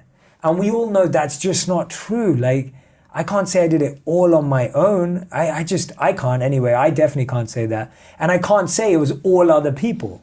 And so that's where honesty and humility, I think, live together. Yeah, acknowledging everything about it. Yeah. I'm curious about, a lot of people haven't learned about how to deal with failure or success. And I don't think people have been trained how to believe in themselves. And for me, self-doubt is a big thing. I think it keeps people back from their dreams. And I'm curious, I'm going to share 5 words with you: beliefs, thoughts, words, actions, and intentions. How should we be thinking about beliefs, thoughts, words, actions, and intentions within our life? Because I think those 5 things dictate the results, the outcome, our feelings, all of this in our life based on beliefs, thoughts, words, actions, intentions. How should we be thinking about these things? How should we be speaking to help us build our self-confidence? What's your thoughts? I'm throwing a lot at you here, but... No, let's go down each of them. So let's start with beliefs. So I think the first thing we have to do with beliefs is you have to realize everyone has them. It's not like you don't have beliefs just because you don't know what they are. Everyone has beliefs that they're currently living with. And I think life is about unlearning the beliefs you have and questioning the beliefs you have and then creating new ones. So the first thing I do with beliefs... Unlearning. Yeah. From the beginning. From the beginning. What if your parents had the answers and the way and the religion and this? Should we be questioning it all? I think we should question it because questions are the most powerful invention in the world. Because questions either strengthen or weaken a belief based on the information. So questions aren't always from a place of doubt and cynicism and trying to find a weakness. Questions are a sincere request to figure out something. Like when we're sitting in these interviews, you're not sitting there trying to like be cynical or you want to help yourself and people who are listening and watching. And so that's a question, first of all. A question is not to catch someone off guard. A question is not to put someone down. A question is not to mislead people. A question is to uplift yourself and others. And when you ask a question in that way, the answer can either strengthen a belief you already have or weaken it or introduce you to a new one. Why do we get so frustrated when our beliefs get questioned? When we have a belief that we put out in the world or we question someone's belief, why do people, when they get shaken in their beliefs, they attack, they break down, whatever? Why is that? Why don't people just say, okay, that's interesting, let me look at that more? Yeah, because we've defined our identity by our beliefs. So imagine you're on one of these assault courses and you're on this rope and you're being told to swing to the next rope. But in order to catch the next rope, you need to let go of this rope. But you're scared because this rope is currently your safety. So your current belief is your safety. And when you have to consider holding on to another belief and to entertain both together, you're scared that if that one doesn't hold, I'm basically going to fall. So people are scared that their belief is currently their safety net. And so even if it's wrong, it still makes them feel safe and they feel comfortable, and we don't want to feel uncomfortable, so we'd rather hold on to that safety net, right? So the only way to do it... So how do we get comfortable with questioning our beliefs, but not being like holding on to nothing? Well, realizing that you don't have to change your mind or you don't have to leave what you think in order to entertain or be curious about anything and explore. Like exploring, experimenting and experiencing can either strengthen the belief you have or help you find a new one. But you have to do that middle 3 E's of exploring, experimenting, and experiencing. Yeah. And the problem is that we are just theoretically thinking.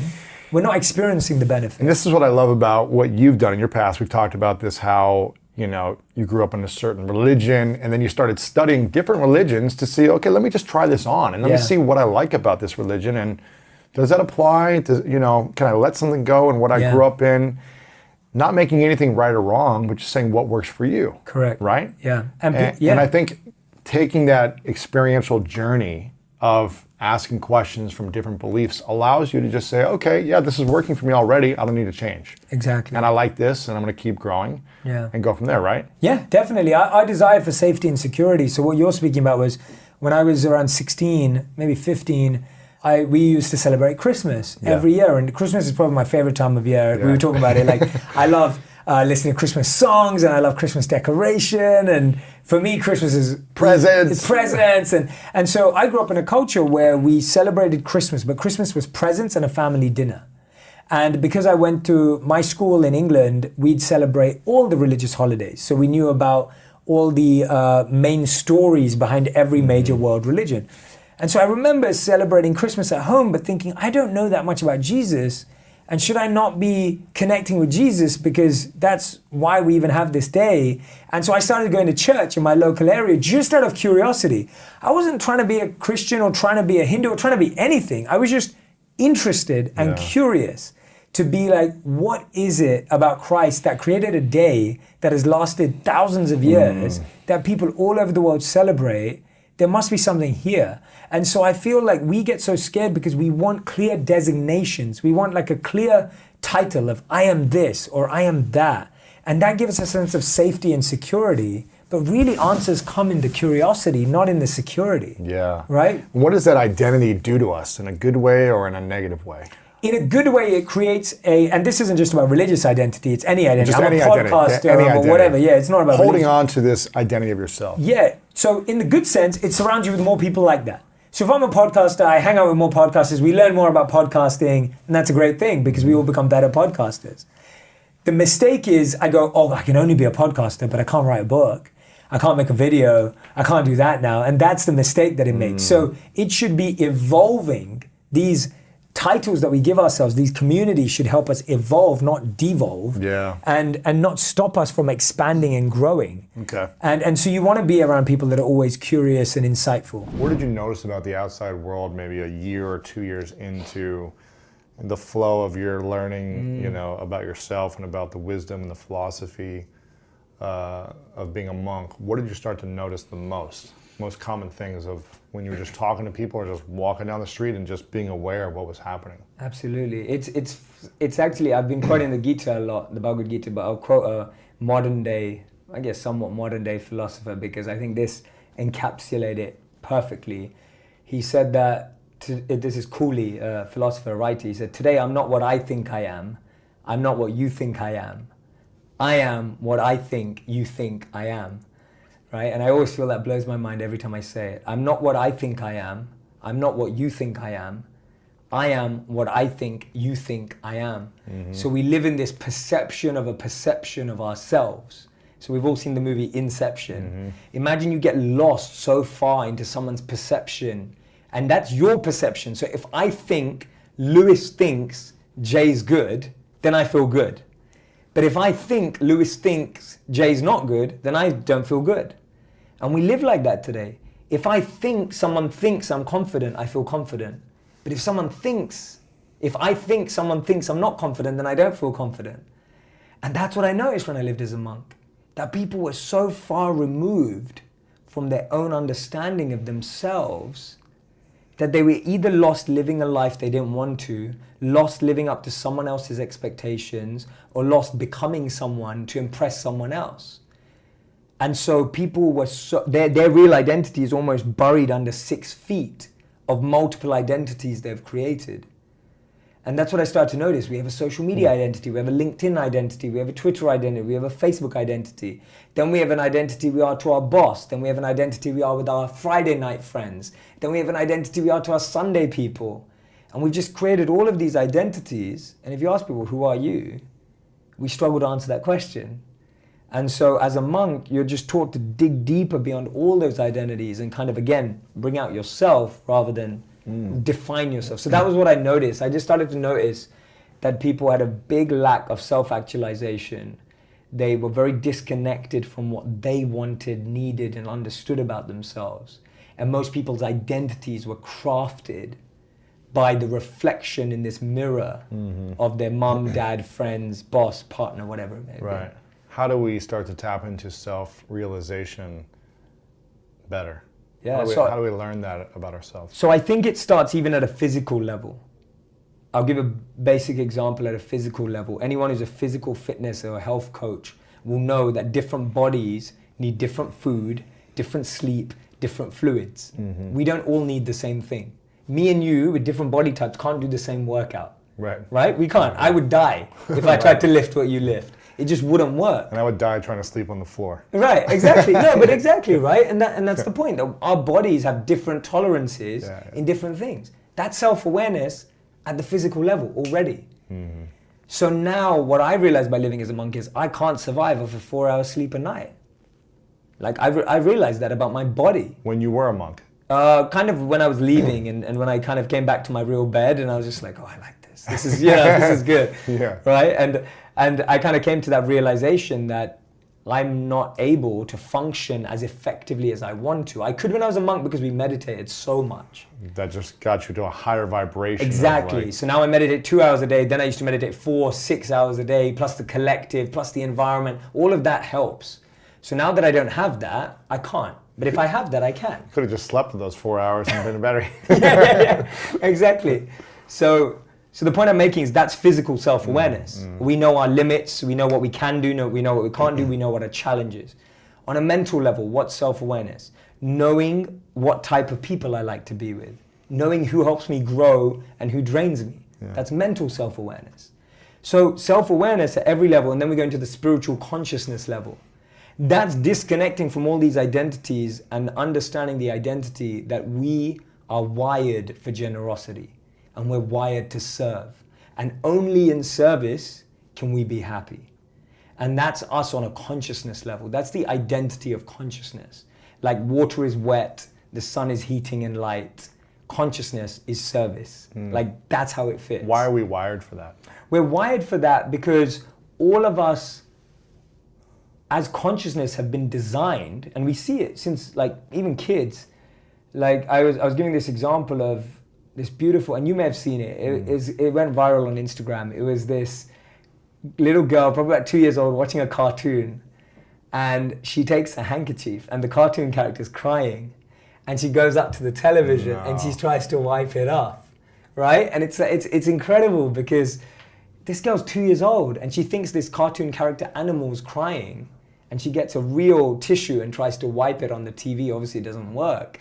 And there's another one that I saw with this statue of this rabbit, and there's like 4 rabbits, and one rabbit's like falling off the end, and this little boy is trying to push the rabbit up, but it's a stone rabbit, it's just a statue, but he's trying to help it back up.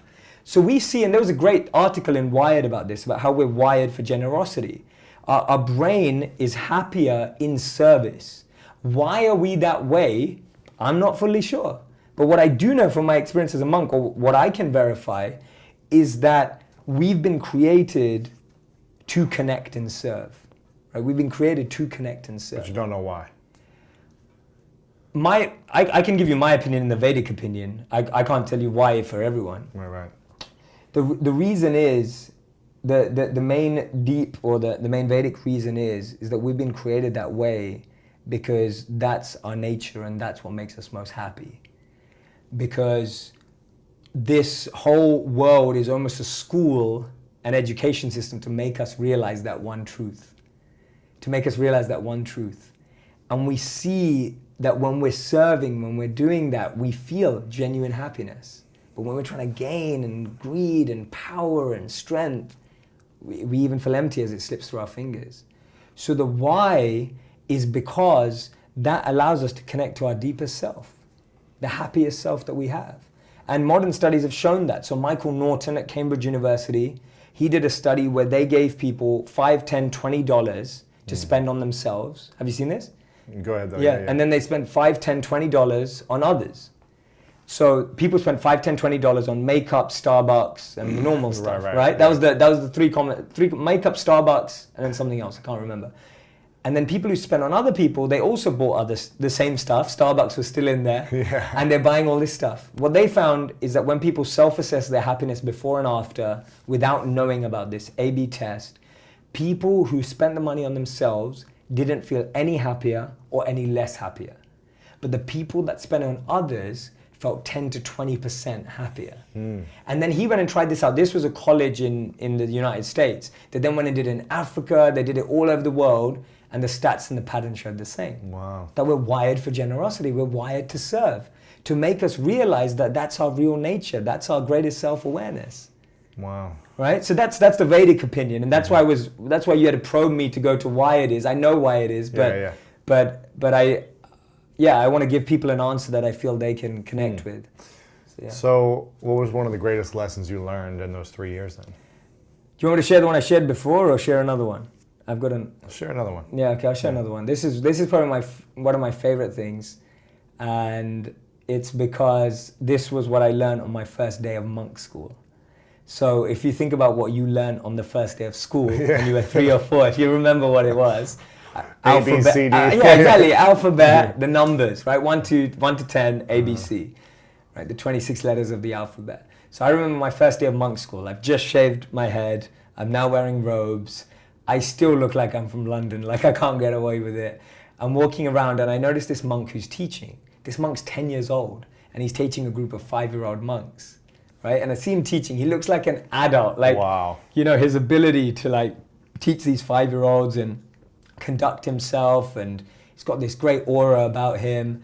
And so I'm kind of eavesdropping on his class. I can't obviously go and sit with a bunch of 5-year-olds, even though I really want to, because I'm like, I feel like a 5-year-old next to that 10-year-old. And I went up to him and I said, what are you doing? And he said, oh, well, we just taught their first class ever. And I said, oh, cool. And he said, well, what did you learn in your first class at school? And I said, oh, well, I learned the alphabet and numbers. And I said, well, what did they learn? He said, do you want to know what they learned on their first day of school? I said, yeah, of course. He said, the first thing that we teach them, the first thing you learn at monk school is learning how to breathe. I said, why? He said, because we're taught that the only thing that stays with you from the moment you're born to the moment you die is your breath. All your friends, family, the country you live in, all of that's going to change. Mm-hmm. The only thing that doesn't change, that stays with you from the moment you're born to the moment you die, is your breath. And he said, notice, when you get stressed, what changes? Your breath. Right. When you get angry, what changes? Your breath. When you're sad, what changes? Your breath. When you're happy, what changes? Your breath. Every emotion is experienced with the change of the breath. So he said, when you learn how to navigate and manage your breath, you can actually navigate any situation in life. And I was just blown away. I was just like, wow. And then I remember researching it and noticing how athletes were taught how to breathe, musicians, singers, especially those who play wind instruments who have to reach really high notes. They're all trained how to breathe because they have to use their breath in challenging, stressful, pressure-filled situations. Right. But I was like, so are all of us. Mm-hmm. You've got to go on stage in front of 10,000 people. You've got to go do a concert. You just lost a deal or a contract. Our breath changes in all those scenarios, yet we don't know how to use our breath to change our life. Right. And so for me, that was a huge learning point where I just thought, wow, that's what you're taught. The priority is on the root of things, not the leaf or the symptoms. Right. And that's the biggest thing about living as a monk. You're not dealing with your challenges at symptomatic level. You're dealing with it at root level. Right? People say, oh, if you're stressed out, just take a stress pill. If you're stressed out, just go to get a massage. If you're stressed out, just relax, watch Netflix and chill. But all that's doing is pacifying you, escape for that hour, 2 hours, maybe a week. But going to the root of it and learning how to change your breath means you can manage any situation in life. And that principle, that's an example of the principle which is so much deeper, that always go to the root. It will take longer, but it will last longer. Right? If you go to the root, it takes longer, but it lasts longer. Mm-hmm. But if you go for the symptom, you get it quick and it never lasts. And it never lasts. And we don't know that. Yeah. So that was the deepest principle I learned as a monk. You always go to the root. Cut down the root of that weed in your heart. Cut down the root of that weed in your mind. Don't just let it grow and kind of water a little bit and snip, cut a bit. Just really go to the root and just knock it out there. Just get rid of it. Get a big axe and cut it down. Wow. Are there any weeds in your life right now? Loads. In your heart or in your mind? Always. My daily practice is to refine my intention. The biggest weeds that we all get is on our intention. So when I say intention, I mean my current intention is to use everything I've been given, everything that I have, in the service of others.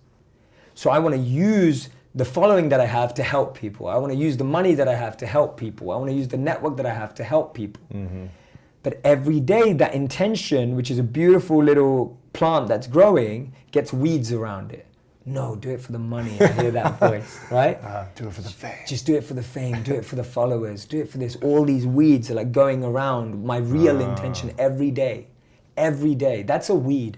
A weed is the intention that you don't want. And the problem is, sometimes you've let it grow so much, the weed looks like the plant, right? The weed looks like your intention, and you start believing it's the same thing. Mm-hmm. So for me, my daily practice is going back in, reflecting on what is my voice right now in my head? What am I saying to myself? And I'm hearing, make that deal, it makes a lot of money, do this, do that, do this, more followers, fame, all that stuff. And I'm cutting it down. I'm cutting that weed every day. And you've got to do it every day, because the more you're surrounded by that energy, right, the more it's going to keep creeping in, like a creeper weed, right? Like, I'm just using the plant analogy because I don't garden at all, by the way. Like, I have no idea, but... What's the intention you set every morning for yourself then? If it's going back to the core of what you really want to create, what is that thing you want to create the most? Service? Yeah, service. To help people find their purpose, whatever that may be, and help them help other people find their purpose. I think Mark Zuckerberg said it brilliantly at Harvard. He was saying that finding your purpose isn't enough. You have to help other people find theirs. And I know you're passionate about this. Whatever that definition is, but it has to lead everyone. So whether I meet a celebrity, an entrepreneur, or whether I meet someone who's starting out, I'm always asking them the question, how can you use what you have to make a difference in the life of other people? Yeah. Because if you start there, everything else will work out. But if you're starting from the point of what am I gonna get, then you're always gonna feel disconnected. And I see that. I see people who live like that and feel pain in their lives every day. I see that. It's not like some conceptual philosophy. We see it. I see people who are only in it for themselves, and they feel disconnected, dissatisfied every single day.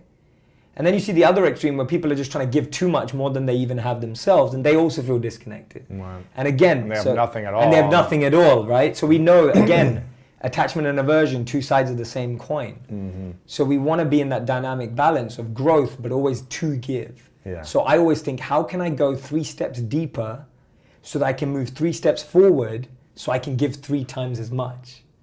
Right? That's always my mentality. How do I go deeper to go more forward to give more? Yeah. And if I can get those 3 in action for that reason. See, it's all about the reasoning. You can do anything you like, but it's why are you doing it? Yeah, we know of that, course, right? yeah. So the reason why I start with identity is because I think that's the root of all our challenges. And the first step to thinking like a monk is starting at the root, not starting at the symptoms or the superficial or the surface level, but let's go to the root.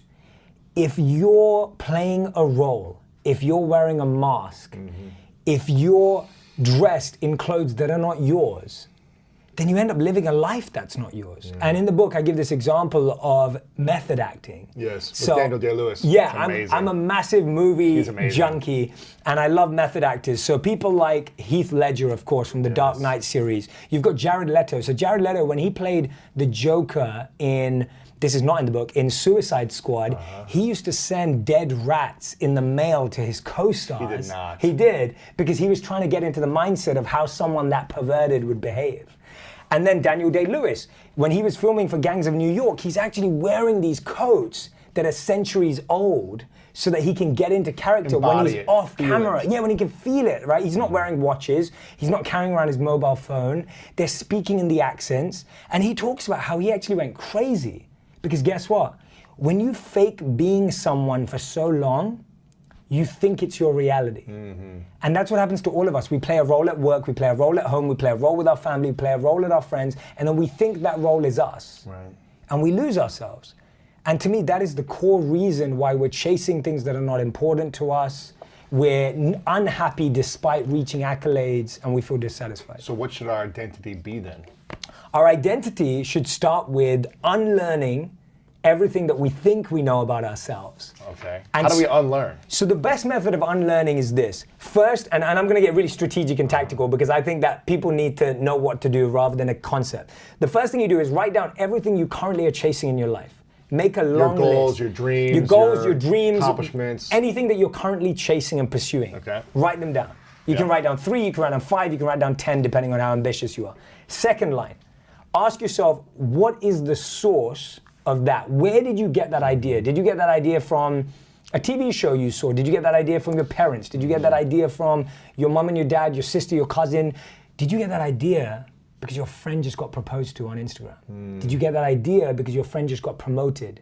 Did you get that idea because you just broke up? Right. Or did you get that idea because you just feel it when you do it, that you feel alive? So Ask give me a yourself specific example that you had when you were 15, 18, was like a goal or accomplishment that you were chasing and where it came from. Absolutely. So my goal when I was young was to be an investment banker. And when I really asked myself, where did that come from? It came because in my community, small community in London, the most successful person financially was an investment banker. So I believed you had to be an investment banker to be successful. Right. So when I asked myself that question, where does that come from? It comes from society's version of success, not mine. And then the third thing you ask yourself is, well, then what is mine? What is coming from inside of me? And if you just do that 3-step process, now what you're doing is you're filtering out the noise and you're starting to listen to your voice. The thing is, you've got a voice inside of you, but it's quiet. It's like Jay, like take note of me, like Lewis, you know, and it's just like trying to get through, and the noise of everyone else's opinions is so loud. So this way you filter it. How do we start to find out what we truly want then? Not based on what other people think is success. How do we listen to ourselves? And if you've been chasing something your whole life, how do you say, well, actually, that's not what I want. This is. Yeah, one of the biggest mistakes we make is that we confuse inexperience with being unqualified. So because we've not tried a lot of things, we just naturally believe that we can't be that good at them. So if I've never spoken on a stage, I just think, oh, I'm probably not good at that. Or if I've never played golf, I'd probably think, oh, I'm probably not good at that. And so we start writing off things without even trying them. So the best method I can share with someone is take the next month, take the next 4 weekends in the month, that gives you 8 days, and get really tactical. Every single day. That's why you're playing tennis a lot right now. Yeah, playing tennis.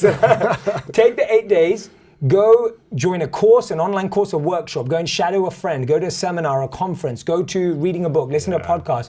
Go and expose yourself to 8 different things in a month. 8 different things? 8 different things in a month. And guess what? In a month, you will have learned what you probably would have learned in 8 years, because most of us test one new thing a year. Maybe. Maybe, if that, exactly, right? Like some people don't even do that. But if you do 8 different things in a month, and this is how you have to see it. If you went to 8 different restaurants in a month, you ask yourself after you eat a meal, like, I had that burrito or I had that taco. Did I like it? Right? The first question you ask yourself is, did I like it? You gotta try it first. You gotta try it first. You gotta go to the restaurant. Yeah. There's no point. So you gotta say, did I like it? The second question you ask yourself is, why did I or why did I not like it? Like, why is so important? And I think too many people just go, I like it or I don't like it. Why didn't I like it? And the third question you have to ask yourself, really, really simple, is, do I want to do it again? And if you do, that's where you start uncovering. So my point is, inexperience. Do not misinterpret inexperience for a lack of qualification. I'm guessing you're doing things in your life right now that you would have written off if you didn't try. I know you've talked about with writing a best-selling book. You've talked about it with this amazing stage, documentary. Podcast, documentary, all these things, I never believed I could do half the things I'm doing today, and you know that because we met when I was just creating content on social media.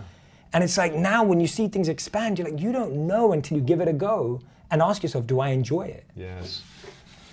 So I grew up very competitive, and you talk about competition as one of these, I can't remember if it's like 4 or 5 different things, and competition is one of the things that's actually like, I wish I had the page written down here, but you talk about competition as like not the highest level of ourself. Right? Yes. In my entire life, I was competitive, was driven to beat other people. And in the last 7 years, I've shifted so much. I'm still competitive, still want to win, but I'm not like hurt if I lose. I'm not upset. It doesn't defeat me emotionally. Whereas before, it used to be like this was my identity, winning. I had to win. Now it's like, okay, what did I learn? What did I gain from this experience? Did I have fun? Did I enjoy it? Did I inspire people even if I didn't win in this situation? In chapter 2, you talk about negativity, and the quote you use is it is impossible to build one's own happiness on the unhappiness of others. Does competition and unhappiness link together in your mind? Like, if we need to be competitive to be happy in order if someone else loses, how do we manage ourselves in this competitive world of winning in sports, of building a bigger business, of these different things, being #1 on the New York Times bestseller list? How do we manage that with this world we're in, but also wanting to be happy at the same time? Yeah, what a great question. So the way I see it is that competition in and of itself is not good or bad. And this is like the monk mindset on 99% of things, that this mug is not good or bad. It could be filled with water or it could be filled with poison. Yes. And so competition, I'll give you an example. As monks, our competition is in how much love and respect we show to each other. That's your competition? Like, that's what you compete on. Or how long can we meditate for? No. I can meditate longer than you. So if any monk is, and I did this plenty of times. Really? If I sat there and I thought, oh yeah, look at him, he's scratching his back. He got out like that. Your meditation just got destroyed. Right? All the value. And so monks will never ask how long you meditate. They focus on how deep you meditate. And someone who meditates deep doesn't go on about how deep it was. Right. But you compete for showing respect. You compete for serving each other. You compete for how well you can collaborate. And I feel like you live this. Yes. Like yes. I feel like you have this. I didn't used to do that. Yeah. But the last 7 you do years, that now. yeah, Like you think like a monk. Like I feel like we're always trying to find a way where we can be better friends to each other and support each other. Yeah. And so you're competing on that. And that's a positive competition that I think you can have. So you can still use, and this is the beautiful thing about the monk mindset, you can use any thing in a positive way. Now, in your second question about what does it mean about business and New York Times bestseller lists and being number one, this is how I see it. If while you're writing your book, if while you're recording your podcast, if you're sitting there going, I hope this is going to be number one. This better be number one. I hope I sell more copies I hope than I this sell person. more copies than this person who's launching at the same time, because that's the only way. Well, guess what? Now the quality of your output right now has just dropped. Because guess what? You're now living 75% in the future and you're 25% right now. And guess what? This 25% is going to define that future goal and result. And your happiness. And your happiness. Whether you get the result or not. Totally. Whereas for me, when I was writing my book, and of course I want my book to be a best-selling book. Of course I want my podcast to do well. Of course, we don't do anything for it to be lost. Like no one does that. But what I do know is that when I'm creating, when I'm producing, when I'm writing, that's all I'm doing. See, the truth is that only 2% of the world's population can multitask. Now, the crazy thing is when... Who are those 2%? When 2%, when people hear that, they think, I'm in that 2%. Like everyone thinks that they're in that. But most of us are the 98%. Yeah. And the truth is, there is no such thing as multitasking. What it is fast switching between two tasks. So the quality is just dropping. Because you cannot do two things at one time. You cannot. No one genuinely can do two things at once. I guess you could maybe like pat your head and do this at the same time. Yeah. But you can't do something productive at the same time, right? Or creative. And so what I'm saying is that when you're sitting here going, this needs to be number one, you are reducing that thing's ability to be number one because it now doesn't have your full focus. Right. So that's the difference maker, that you can want to be number one, there's nothing wrong with that. But you can't keep comparing what number one is to someone else's goal too, because everyone's got a different trajectory. Like there are some people that are kind of come in and do really well at one thing and you're going to do really well at another. And that's why competition has to first be in your space. Like don't compete in a space that's not yours. Right. Because now you're just trying to be someone else again and you get lost in identity. Exactly. Exactly. You talk about the four motivations. One is fear, desire, duty, and love. And as I was reading this, fear is kind of like the making sure you have your basic needs met, right? It's like, do I have shelter? Do I have food? Am I protected? Am I safe? Living in fear, it's being driven to get out of that fear, I guess, right? Or driven by that. Then you have desire, which is probably what was most of my life. Was one of my main motivation, which was desire, seeking personal gratifications through success, wealth, and pleasure. That's probably most of like, I don't know, any teenage boy, who's just like watching the media and seeing what their friends do. They're driven by desire. Girls, money, cool toys, results, success. I don't want to generalize it, but that's what I saw a lot growing up. Sure, right? Me too. Now, the last two, the third and fourth, are duty and love. Duty is motivated by gratitude, responsibility, and the desire to do the right thing. And love is compelled by care for others and the urge to help them. And I feel like in the last 7 years, it's been more duty and love. It's more like mission focused. And there's an amount of happiness that I've never felt before until I reached practicing duty and love. And I remember I never was able to fall asleep at night until about 7, 8 years ago without an hour and a half of just anxious, anxiety, stress, concern, worry.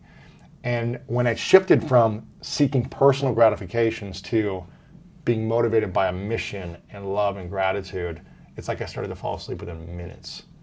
And it's crazy. But why do we live in this fear motivation and desire motivation when it only causes us a lot of pain?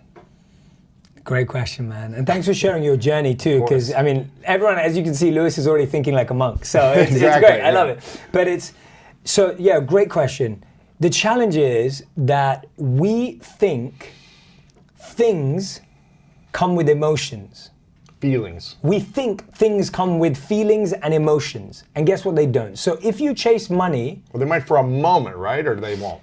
I don't think they even do. It's a false sense of such feeling. a false sense of feeling. I don't, maybe for a moment, but it's so short-lived that it's not even worth counting almost. So it's like when you think that I'm chasing money, guess what? You will get money. Yep. And that's great. Money is really important. Money is a really important resource. But guess what? Money's not now gonna fill that gap, that void, that feeling, that emotion that you're missing in your life. What are most people missing? We're missing a deep sense of love. I think the biggest need in the world, as we've heard many times before from all the ancient texts, they summarize it like this: to love and be loved. Like that is the need of humanity, to love and be loved. And when we don't experience that, we then start looking for status. We then start looking for money. We then start looking for recognition. To help us give the feeling of false sense of love. Correct. And the challenge is because most of us didn't experience that from our parents, and this is the key thing, what we crave in life is what we did or didn't get from our parents. What our parents did give us is what we continue to crave, or what they didn't give us is what we continue to crave. So you'll find that most people's love languages that they chase are things that their parents didn't give them. So if their parents didn't give them time, they now crave everyone's time. If their parents didn't give them gifts, they crave gifts. If their parents didn't give them acts of service, they're craving those acts of service. So it's because of our childhood. And if we don't learn to process all of that experience, which most people never get the time to do, and I empathize with that because I've had to go through that. I've seen me repeating my parents' patterns. What was the thing you were craving? So I would crave... A big thing for me was I would crave surprises and gifts because... That's your thing. Yeah, that's my thing. Still is your thing. It's still my thing. Yeah. And I... Did your parents not do that for you? No, they did. My mom did a lot of it. That's why you still crave it. Correct. So my mom would always, every year on my birthday, she'd always surprise me with the one thing I wanted. And I wasn't spoiled growing up. I didn't have a lot growing up, but she would get that one thing, whether it was like a Power Rangers toy or whether it was whatever it was, you know, something, you know. Video game. Yeah, thing is you want as a kid, right? And she would always surprise me with that. And that became so deep-rooted. Now, I'll give you an example. When I then married my wife, you just expect people to know that. That they're going to do the same thing. Totally. And so now she didn't do that. No, because I'm expecting my wife to be like my mom in the sense of I expect her to surprise or show me love in the same way. And she doesn't know that. She's not a mind reader. I can't expect her to know that. So it took communication. It took time for me to explain that. So anyway, I think that's where it stems from. That desire, it doesn't come from any, you can say it comes from society and education. Of course it does. But I think the deepest place it comes is what your parents did or didn't give you. That's where it comes from. Thoughts are something, what do we have, 60 to 80,000 thoughts a day. 80% are negative. And most of them are repeating thoughts. Yes. So let's talk about thoughts. Yeah, my favorite technique that I talk about in the book is called spot, stop, swap. Yep. And so that theme is all around how thoughts are meant to be spotted, stop and reflect, and then swap. And what I mean by that is, if you've got a thought that's repeating, like you said, and is negative, I'm guessing you don't want that thought around for too long. So you want to spot, when does that thought arrive? Does it arise when I'm with certain people? Does it arise when I'm on a particular social media platform? Does it arise when I go to a particular place? Where is that? What is the seed of that thought, right? So once I identify that, I now need to stop, spend some time in stillness and go, is this thought benefiting me? Is this thought useful to me? Is this thought actually leading me to who I want to become? And if it's not, I need to swap it with a thought. So one of my favorite ways of, let's take an example of like, I feel less than. I feel like I'm not achieving anything. I'm no good. I'm no good. I'm not good enough. So you spot that and you go, oh, I always feel that when I'm going through this particular Instagram profile because I'm looking at someone who I think is better than me. Okay, what do I swap that with? You don't swap that with you're beautiful, you're amazing, you're incredible, because you may not believe that yet. But you swap it with, I feel confident when. I feel attractive when. I feel happy and joyful when. And you figure out what is that thing that I need to be and do to feel that emotion. Yeah, Because so don't lie to yourself. Don't lie to yourself, Yeah. because lying to yourself is not going to get too far. And you're losing your integrity as well to yourself. Totally. Which makes you less confident. Yeah, like overall. I feel healthy when I exercise. Yeah. I feel happy when I spend time with my wife. Yeah, and there's a line that everyone uses, fake it till you make it, Yeah. but it's really, you should be facing it till you make it. Like, face that fear, face that doubt, and say, okay, what can I do to improve this until I make myself feel better about it? If you want to get a result for the long term, yes. Yes. Like if you just want to make yourself feel better instantly, then do what you need to do. Yeah. But if you really want to create a life that's I love fulfilling, that. that's thoughts. Thoughts can transform your life, can in a positive way or a negative way. Completely. And I feel like that's the foundation of our life, is what we think. The best place to talk about that, though, with thoughts is the movie Inception. So you look at how a thought is planted into someone's mind, and how in that movie, Leonardo DiCaprio in his wife's mind plants a thought that this is not real. And that thought grows into a A belief that is so strong, it's crazy. right? And it's like, that is literally what a thought can do. And you see that in the Joker movie. So I did a whole episode last year, which was all about like mental health and the Joker. And you look at the Joker's stories, he's trying to bring joy to others, but everyone treats him badly. And so the thought sets in of, I'm not worthy, I'm not valuable, my father doesn't want me, no one thinks I'm funny, everyone makes fun of me, even when I go on TV, everyone's laughing at me. That idea becomes his reality. Now I get that that's a fiction movie, but the point is still that we see, even in today's world, that thoughts have the ability to become, I forget the word that Leonardo DiCaprio uses in the movie, but that thought... Yeah, cancer or some type of... Yeah, it's like a cancer in the mind, right? It like really just expands. And so I think we have to be so good at spotting, stopping, and swapping thoughts I love in the that. middle. Okay. So beliefs, we want to ask about everything and question everything. Yeah. Spot, stop, swap thoughts. What about words?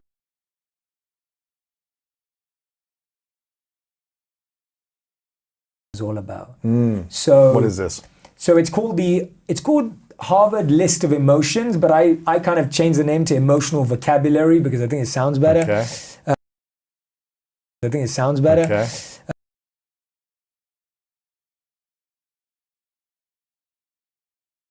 Good, bad, Yeah. okay, fine, So it's like, how's your week going? Good. How's your day been? Bad. How are you feeling? Okay, yeah, okay. yeah. Right, literally, like we use such limited we use such limited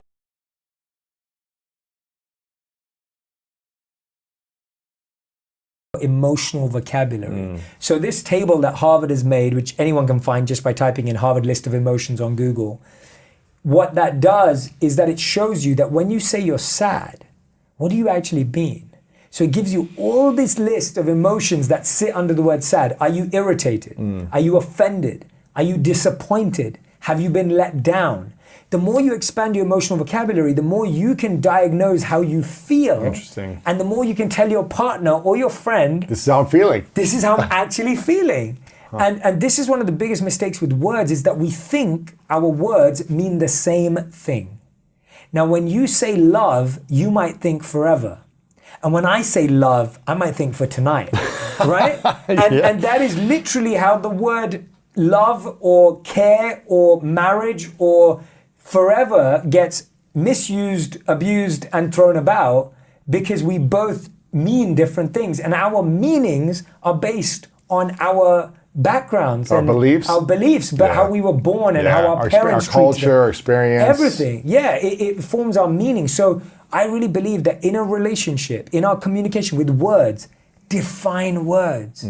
When you say, yeah, we're best friends or friends, what does that mean to you? When we're business partners, what does that mean to you? A contract, in a financial legal sense, is to define the terms. Right. But in our emotional sense, we also need to define the terms. And we don't do that emotionally enough. And that's why we feel emotionally like someone broke the contract. And you have nothing to hold them to because you never made a contract. You never communicated. You never communicated the it. meaning of these words. Exactly. And that's why words are so powerful, but they're only powerful when we agree on the definition. Yeah. What are the words we should eliminate from our vocabulary, and what are the words we should be adding or using more of? Words that we should use more of in our life are words that give us the right feeling we want to feel. So I'll give you an example. Instead of saying, now I work super hard, I do get tired, and I do get exhausted sometimes. I'm very aware of it and I'm cautious of it. And I realized that for a long time, I just kept repeating, I'm tired, I'm exhausted, I'm tired, I'm exhausted. And I'd say it to my wife, I'd say it to my team. I'm overwhelmed, stressed. Yeah, and I still do it sometimes. So it's not that I'm perfect, but you're making me aware of it. And I say that, and I started to realize that, okay, it didn't make me feel better by saying it. And actually what I was trying to do was get validation from someone else to be like, I know how hard you work and you're amazing and blah, blah, blah, blah. And so, you're really doing it for a reaction. Yes. And then I started to realize, well, I am tired, but why don't I just say, I'm going to make some time to nap today. Mm-hmm. I need to find some time today to rest. I need to make sure that I, get some time to myself today. Like when you flip it, not by just saying, oh, I feel amazing because I don't feel amazing. Again, you don't want to lie to yourself, but you're trying to create words that help you actually get what you need. So me saying I'm tired, really what I need to be saying is, I need to get some more rest today. I better sleep early. Yeah. And when you go, to Radhi, you know what? I think I'm going to sleep early tonight.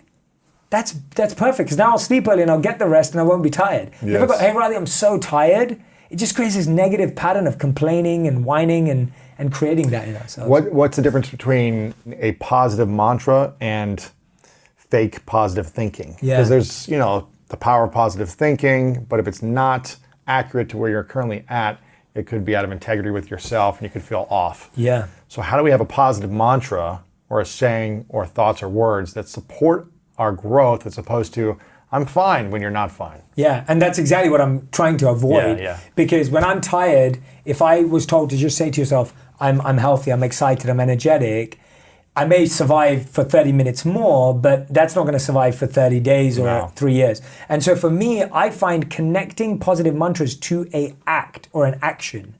For example, if I'm tired and me saying, I think I need to eat on time, that action is what's going to solve the fatigue long term. Or me saying, I need to sleep early tonight, that action is going to solve the fatigue long term. So to me, the positive mantra needs to be linked to an action and a habit that's actually going to relieve you in the long term of that pain point, right? Yeah. Or like, I need to get my schedule to be more organized on Monday mornings. And my favorite example with that, again, I don't know if, this with the words is the definition that I think we see this most prominently in is the definition of time. So many friends will come to me and say, my partner doesn't spend enough time. Or I don't have enough time. And what they're really saying is, from a partner point of view, is I really want energy, intimacy, and presence and attention. It's attention. You're not asking for time, you're asking for attention. Mm-hmm. And I've had friends who have gone on weekends away with their partners and they'll come back and their partner on Monday morning will say, I wish we had more time together. And the partner's thinking, well, but we just spent the whole weekend together. But they're like, no, because you were doing your work and by the beach and you were reading your book and I was trying to take care of the kids. And you realize it was never time. It was attention. It was intimacy. It was presence. And so if we don't define those words, all right, words are all about definitions. If you don't define them, people will break that contract and that emotional contract, and you have nothing to hold them to. Well, you didn't have you guys weren't aligned to your contract. No, not at all. You just had your belief that like, oh, she understands me, he understands me. Like, this is the way it is in my life, and it must be the same way in their life. Exactly. What are the actions we should be adding more of in our life and the ones we should be eliminating? I think actions that we should be adding more of in our life are actions that create positive habits. I think it has to be habits orientated. It has to be stuff that we can repeat. And in Think Like a Monk, I talk about the 4 key habits in your day, which are thankfulness, inspiration, meditation, and exercise, which is the acronym of time. So make more time in your day for thankfulness, inspiration, meditation, and exercise. Those are 4 actions that I think if everyone wants to take in their day, this is what happens. When you're thankful, you boost your immunity, you boost your self-confidence, you boost your mood. Yeah. Because you go, oh, people love me. That means I matter. People care about me. That means I have something to care about.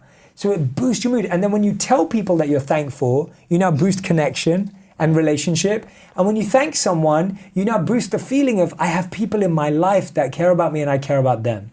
So much comes out of that one action. inspiration or insight, listening to a podcast, reading a book, reading a quote. When you do that, again, you feel excited, you feel enthused, you feel like you're learning, you feel like your mind actually works and that they can go somewhere. So that's a great action. Meditation, of course, we've talked about at length in the beginning. And exercise. People just don't understand that we could solve so many of our challenges simply by sleep and exercise and diet. Like those three things change your life. Could change your life. And we have to just get focused on one at a time. And so we're in actions. I talk about this thing in principle is we want things to be small steps, but big priorities. So if you want to change an action in your life, it needs to be a big priority, and then you need to break it down into small steps. What we try and do is we try and change everything at the same time. Yeah, we're like, okay, I'm gonna only eat lettuce. I'm gonna work out 3 hours a day. I'm gonna sleep 10 hours.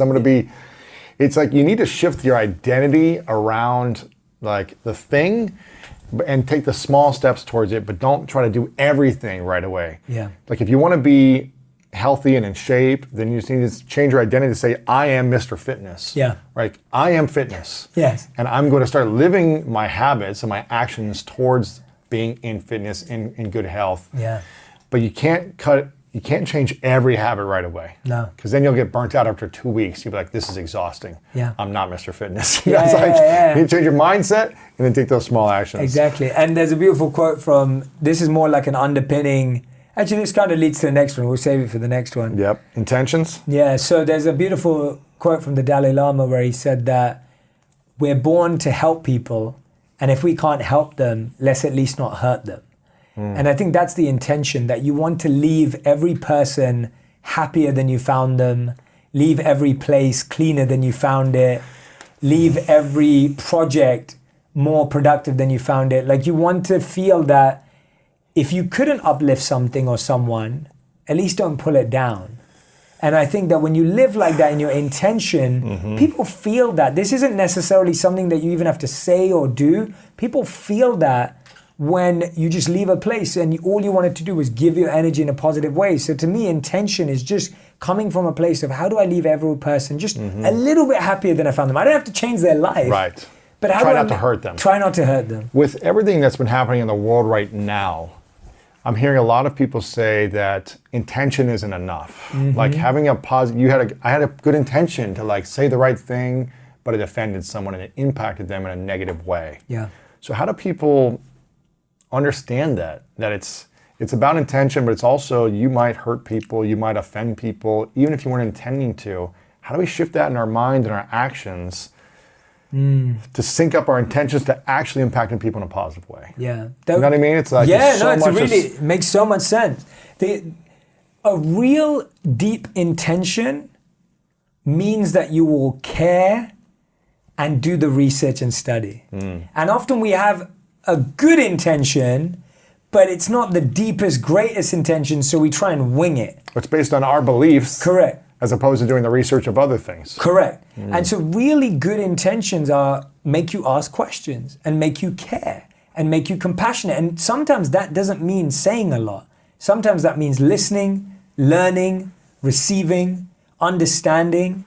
And I think when we are trying to show our good intentions, we say a lot and it may be taken the wrong way. Yeah. But when we really want to be our good intentions, we're just listening and learning and asking good questions. And you do that really well. Like, you know, whenever, even if you're this person, even if we're on a dinner, like Lewis will ask this many questions, even if we're having dinner, and we'll go back and forth and I'll ask questions. But you're a really curious and inquisitive person in a positive sense. And that's why people always feel very comfortable around you to open up and share, because they feel that you're really listening. Right. And so I think that's a big part of it, is that when we're doing that. The second part is, even if you do all of that, there will be people that get offended. Yes. So even if you master the way of communicating and you really care and you do the research, there'll be people that get offended. And what you have to realize is that there are just so many more triggers right now. So many. To everyone's lives, and there are deep triggers there too. There's historic triggers. There's so much going on that you can't make it about you.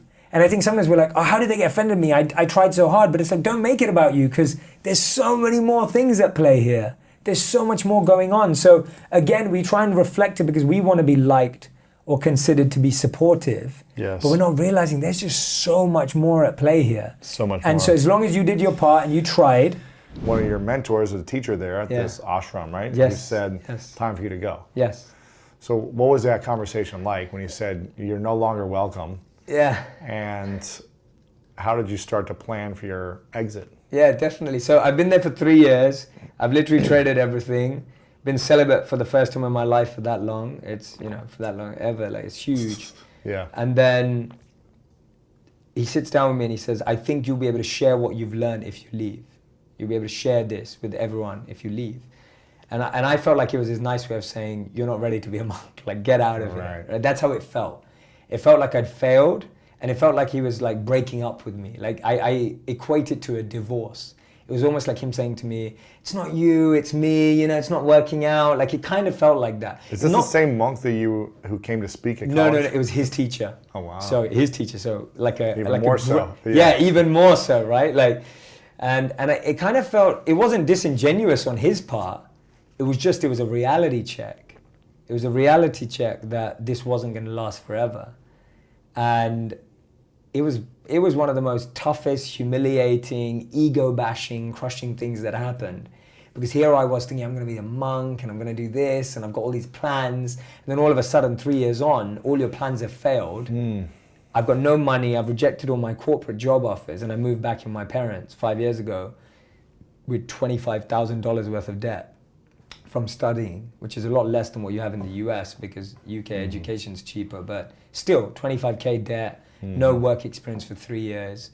And also just, it's not even just no work experience, you've literally been in another world, right? You've been in another world. It's not just like, oh, I've been on the same planet. You've been disconnected. I forgot who won the World Cup. Right. I have not read a newspaper. I've kind of kept up to date, but not much. And not much, So I moved back with my parents, and I'm thinking to myself, what am I going to do? Like, now I'm going to have to think about paying bills, and I'm going to have to think about, my parents aren't well off, so I didn't have anywhere to I had their home to hang out in, but it wasn't like, oh yeah, I'll just live off my parents for a bit, I'll figure it out. I was just like, I literally have nothing. Like, if I don't figure this out, I'll be sleeping in my bedroom that I grew up in for the rest of my life, and that's it. Like, that's life. Sure. So it was tough. It was the closest I've ever been to like a very low point, because your biggest dreams have just crushed. And I know no one can really understand my dream of becoming a monk, but you can equate it to, I don't know, playing in sports. Like, I know for you it was like that, but whatever it is, music, it was like your biggest dream on the planet just comes crumbling down.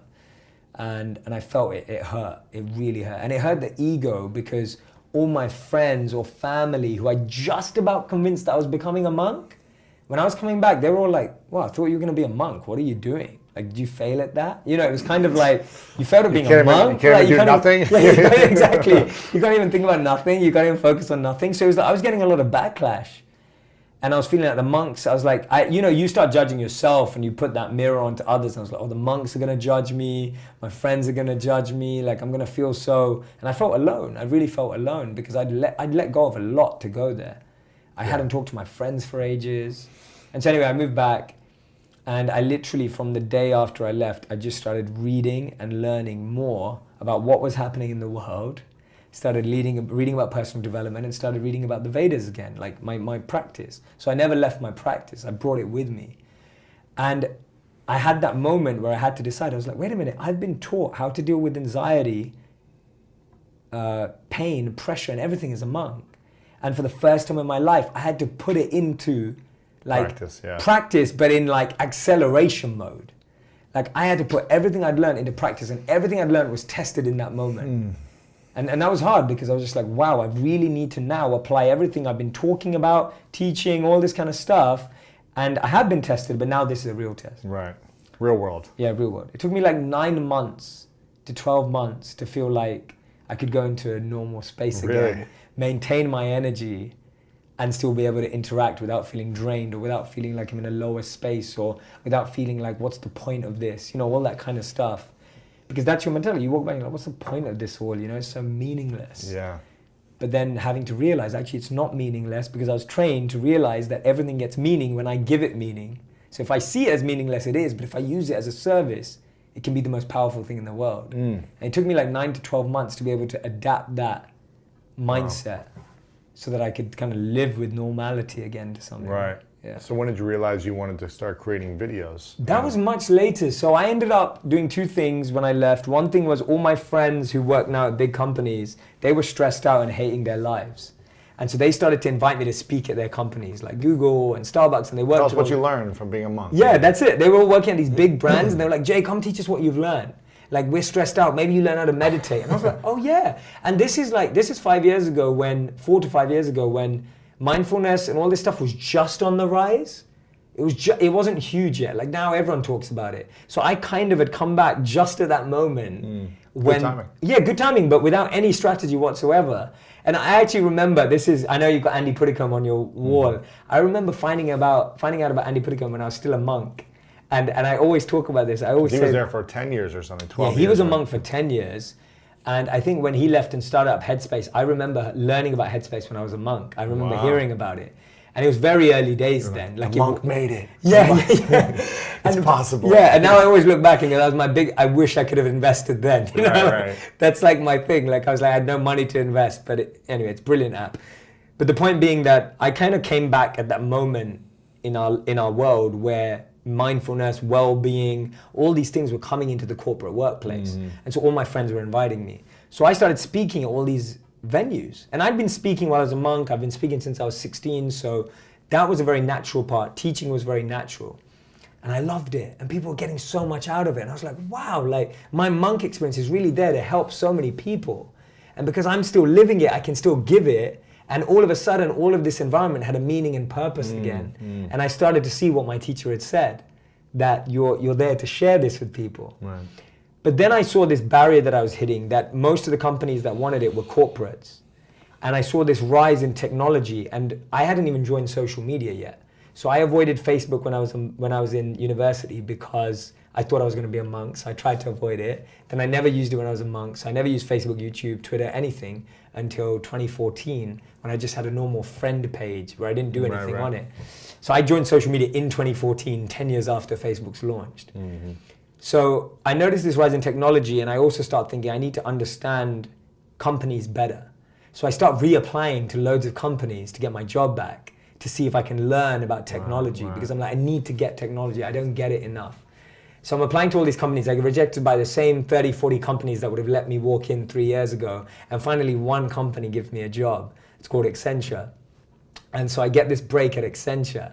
And I join it when I'm like 26, 27. And I'm joining with a bunch of new grads who are 21. So I'm like the oldest guy there. And I'm joining and I'm like, I'm just here to learn. Like I keep reminding myself, the intention here is just learn, consume, and you're not going to be here for a long time. So I start learning about social media technology. So happens they were growing digital and social media at the same time. And I just got stuck in self-learning, spent every hour trying to figure it out, had training from their experts. And I ended up becoming the top social media influencer in Accenture, inside 400,000 people. Just through just experimenting, learning, and figuring it out. Because I had a feeling, and it wasn't because I was preparing, I just had a feeling that social media would be useful. That was it. So anyway, then I've been at Accenture for 2013 October to 2015 October. And I'm recognizing that now I'm not playing to my own passion. Everything that I'm teaching about living your passion, your purpose, your living what really matters to you, I'm not doing that myself. Because I'm still talking about digital and technology, when actually what I want to talk about is life and the mind and wisdom. So I quit my job, comfy corporate job, doing really well for myself. And I'm trying to get into media. And so I'm writing to every big media company before my videos and saying, please give me a job. Like, I'll come in at like a video journalist salary. I was looking at salaries at like a quarter of what I made. I was like, I don't care about the money. I want to make videos and I want to spread a message. I'm getting rejection email after rejection email saying, Jay, you never studied media. Jay, you have no background. So I'm getting rejected by all the biggest companies. Business Insider, HuffPost, The Economist, Wired, you name it. I've got all the emails. And then I try and network with the editors of these magazines. So I find out where they are, I go to the events, I try and talk to them. And they're like to me, hey man, you're like 28 years old. Why do you want to do this? You make more money right now, hang in the corporate world, do it as a hobby. I remember running after one of our biggest news anchors in England called Jon Snow. And he rides a bike around London, but he's huge. He's on Channel 4, one of the biggest broadcasters for us. And so I run after him when he's on his bike, and I'm like, John, please stop. And he stops. He's really kind. I say, John, can you please give me a job? I don't even want to get paid. I'll just watch you. And because he creates these powerful documentaries. He's interviewed the best of the best, like Mandela and all this stuff, life-changing conversations. And he goes to me, he gives me a card, and he goes, Jay, go get a master's in media and then come back. And I'm thinking, I spent 2-3 more years. Yeah, exactly. I've got to go back. Anyway, so I came to a point where I literally had no other option than to start a YouTube channel. And my honest limiting belief at the time was that doesn't work for anyone. And that's what I said to myself. I was like, oh, it's not going to work for anyone. But I literally had exhausted. I think it's Thomas Edison who says, when you feel you've exhausted every option, remember you haven't. And I'd come to that point where I felt I'd exhausted every option apart from starting a YouTube channel. So I launched the channel Jan 3rd, 2016, 2 years ago, and it's doing pretty well. And so I started to make videos because I felt that was the only way we could scale this message beyond corporates, beyond companies, to people in the world who can't pay for that coaching, who aren't part of this industry. You know, when you grow up in that circumstance, you think everyone has that. But when you look around the world, most people do not work at a huge Fortune 500 company. Yeah. And I wanted to go to them and beyond. And I always had this scale mind in my head. I've always been a big thinker and wanted scale. And when it comes to helping people, there's nothing more important than scale to me. Right. Like being able to impact everyone in the world, right? You can't, if you really want to help, you can't say I'm happy helping 10 people. No. You know, you want to help more people. That's why video is the most powerful platform to spread a message. It's incredible. You know, speaking in front of 100,000 people at an event isn't as powerful. It's not big, but it's limited still. Exactly. It's a lot of people, but if you want to take it to as many as you can, I think video is the greatest option. At low cost. To them and yourself, like at completely, like at no expense to anyone. Yeah. You can change, you can have an impact on someone's life. And I didn't know that then, but I knew that video was the form. So I just tried, and that's when I started making videos, because I felt anyone in the world with a phone, like more people have a phone than a toothbrush, right? So I was like, anyone who has a phone can watch this, and it can impact them and get their journey going, whatever that is. Yeah. And so that's why I started making videos. Wow. When did you realize it started to take off? So it was after a month. I was doing okay. I was getting like 10, 20, 30, 50K views on YouTube, which was pretty decent. Yeah. And it was just all organic, me pushing it out, sharing my videos, again, tweeting it out to lots of editors and publishers saying, please feature my video. And then coming back even on Twitter and saying, I'm not sure about this message, don't quite connect with it. We don't think it quite works. I got a lot of negative feedback as well. But the audience liked it. I was getting good feedback on YouTube, but from official people, I was getting quite, not negative, but not great feedback. But I kept going. I've always had this mantra that I always believe all you need is one person to say yes. And I still live like that. When I have an idea, I'm just like, I'm gonna knock on every door, and all I need is for one door to stay open. It doesn't matter how many that is. And so I started doing that, and somehow someone showed it to Arianna Huffington. She was at the World Economic Forum, and someone showed it to her there. And then I met with one of her team members, who's now a really good friend of mine. He was the editor-in-chief of the HuffPost at that time. And he loved my videos, he liked me, and then I pestered him for a month after I'd met him to actually get my videos on HuffPost. Then Arianna called me, she said, I love your videos, we want to feature them, just make a series for us, and we'll post them up. So I made a series of 4 videos. So this was about 3 months after I started on YouTube. So it's March 2016, March, April 2016. They launched my first video. It gets 1 million in a week views on Facebook on the HuffPost, which was great for them. They're like, let's try the second one. They launched the second one a week after, and that video is now on 40 million views and has another 120 million across Facebook on other channels. But that video did 40 million. It did 1 million in 24 hours, and then like 12 million by the end of the week, and then 24 million in 2 weeks, and then 40 million overall. And then the third video did another 15 million, and the fourth video did another 20 million. And so that was the most views HuffPost has ever had on any of their series in their history. And then Arianna was just like, hey, do you want to come over and be a part of us? So that's when it really took off. When Arianna spotted it, and her team spotted it, Danny Shea, one of my favorite people in the world, who really had faith in me and fought my battle when I was just this guy making videos on YouTube, which I still am, but he really saw that it had potential, and Ariana. So them two were like the best. And Ariana's one of her favorite people. They made it happen. He invited me to New York to host a show on HuffPost Live, which was their partnership with Facebook Live. Yeah. And I had a show called Follow the Reader that I created and produced, where I interviewed self-development experts. So I would have loved to have you on that show had I still been there. But we interviewed Deepak Chopra, Tim Ferriss, Gabby, Dr. Shefali, Russell Simmons, etc. And Shefali's great. yeah, Shefali's awesome. Yeah, she's really cool. So I got to meet all these incredible people and more on that show, and that's when so that was September 2016. And that's when it really started. That's when I came to New York. Both of us, probably growing up, had these limits around people who had money and thinking, are they good or bad people? Are they controlling? Are they mean to people? You know, if you have money, can you be a good person or have some spiritualness to you? Or is it only one or the other? You can either be Mother Teresa and serve, you know, you can only be Jesus and wash people's feet and be, you know, humble, or you're this money hungry individual, right? Yeah. And I think that when I was growing up, at least, I grew up in an environment where the people around me believed that if someone was wealthy or someone was rich, that they must have done something dodgy or bad to get there. Like illegal or sketchy or... Yeah, it must be sketchy or illegal activities, or they must have stabbed someone in the back, or they must have hurt someone, or they must be taking advantage of someone or manipulating someone. Using, abusing. That's the only way they could have got there. Really? Yeah. And generally, the idea that we all know of, that money is the root of all evil, I think that was something that I was exposed to a lot as a child, where a lot of people around me believed that, and we weren't wealthy. So we weren't in a position of financial strength. And often my extended family and others would look to people with wealth. And if we would admire that or see something, they would be quick to like dampen that and be like, no. They just do all this kind of stuff. And so I think there was always that negative view towards people who are rich. How do we get to a place of, should we admire people that are wealthy? Should we look to that and say, it's really cool what they've built? Should we admire the accomplishment of amassing a ton of wealth? Or or is that not something to admire? You always ask the best questions, man. This is like, you know what I mean?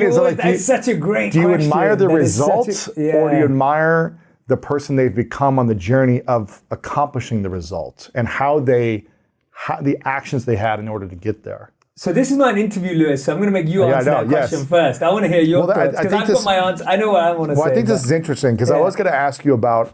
It's not an interview. No, I was going to have a conversation about how you first... Because I remember having this conversation years ago with you, where you never thought that like making money was for you. You were just like struggling in New York City, trying to make it, and kind of live like month by month in a sense. And you told me you kind of had this limit around, can I be spiritual and make a lot of money? Can I serve the world, make wisdom go viral, and also, is it okay to receive money? Is it okay to like charge what I'm worth or charge more for my services? So I remember having this conversation with you, and I was like, I vaguely remember what I said. I said, I think you're doing a disservice to yourself by not generating more to be able to then hire more people to scale this message beyond. So you're not putting all the weight on your shoulders.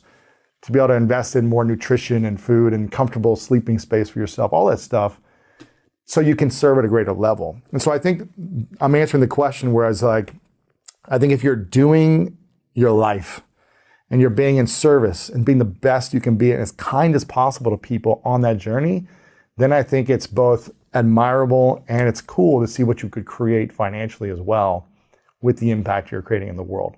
But it's all about how you show up on the day-to-day, how you treat people in the journey of amassing the wealth. I think that's a good answer. If you've generated a lot of money, but you've been a jerk or you haven't been in service except for to yourself only, then that's not something to admire as a whole man perspective, I think. Yeah. That's my thought. I think that's beautiful. I love that. And I remember that conversation as well. And I want to go back to that question you asked, though, because it's such a powerful question, that should we admire people who are wealthy? And I think we have to be careful about what we admire, because what you admire will be what your actions aspire towards. So, and you'll start taking on those actions. Correct. You'll start taking actions and behaviors and decisions towards what you admire. And so I would say that I've always admired people who had a purpose. That's what I admire deeply. When I meet someone, I'd say there's two things that I admire: purpose and humility. Like if I meet someone who has purpose, they're willing to sacrifice, they're willing to do whatever it takes, they are mission driven, they want to serve the world. It's why I was always a fan of yours from before we even met and we knew each other, because I was like, oh, here's a person who really wants to do good in the world. Here's a person who really wants to give. And so I think that's the first thing I look for. And then the second thing I deeply admire is someone who has humility, someone who I feel that they were really doing it from the goodness of their heart. So I think for me, my admiration has always been for those two things. And I don't think I can tell someone whether what they admire is right or wrong, but I would say that if you admire something, your actions are going to start dictating your journey in that direction. Right. And so you have to be careful what you admire because that's what you're going to chase. Right. And so I would say that I like admiring purpose and humility because I think they are worthy of a pursuit. Sure. Who are some people that we could think about, who have amassed a lot of money, but also we feel like are purpose-driven and in service to whatever their gift is? Who are some people that we can think about? Yeah. I wasn't thinking about this beforehand, but I'm just curious about who is living that lifestyle right now. Yeah, that's a tough question. But and I think, I mean, I'd say we know a few people in our own world. I think people that I've always admired and looked up to are anyone from, like, I'd say that's a hard question. I mean, there are people that are coming to my mind right now, but I'd probably say that I think Oprah's work's been phenomenal. Like the conversations she's had that have shifted culture or shifted humanity on her TV show. Because she's brought in an entertainment, TV show, but brought in the elements of healing, of prayer, of meditation, of spirituality, of, creating consciousness in the planet, which I think is powerful. So she's bringing purpose to entertainment. Yeah. And she's built a massive empire financially, been rewarded for that service. Exactly. And I think that's a great thing. I think that's the reason why I find this question so interesting, because if we're saying that spiritual people can't be rich, that means that spiritual people have to be poor. That means all the people that are rich are not spiritual. Right. Is that the world we want to live in? No. Do we want to live in a world where the wealthiest people or the most externally, people who have the most resources are people who don't have spiritual intention? I don't know if that's the world I want my kids to grow up in or the world that I want to live in. I would rather grow up in a world where the most influential people had a deep spiritual intention. Yes, and with that spiritual intention, they were rewarded financially for their level of impact and service. The challenge, the interesting thing is, if you have that much humility and you have that much spiritual intention towards your life and service, does the money matter? Yeah. Does it matter as much, like the more you earn? And does it really impact the individual's life if they have $1 million or $100 million? And that's the interesting thing also. Yeah, I mean, I'm interested in hearing your point, because the perspective you gave to me a few years ago when you brought up that point, like, I remember having like hundreds of millions of views and then being 4 months away from being broke. I remember this, man. It's crazy to me to think that. Yeah, and it was really true. Like, I would sit in meetings and people would be like, how many views have you had now? And I would share that. And I was getting all this incredible feedback. And then I didn't have any money, and I was literally going to be broke in 4 months. And what I realized was that was negatively impacting the amount of impact I could have sustainably, long term. And it's what you said to me, that what if you're making money, but then you're investing that in your team?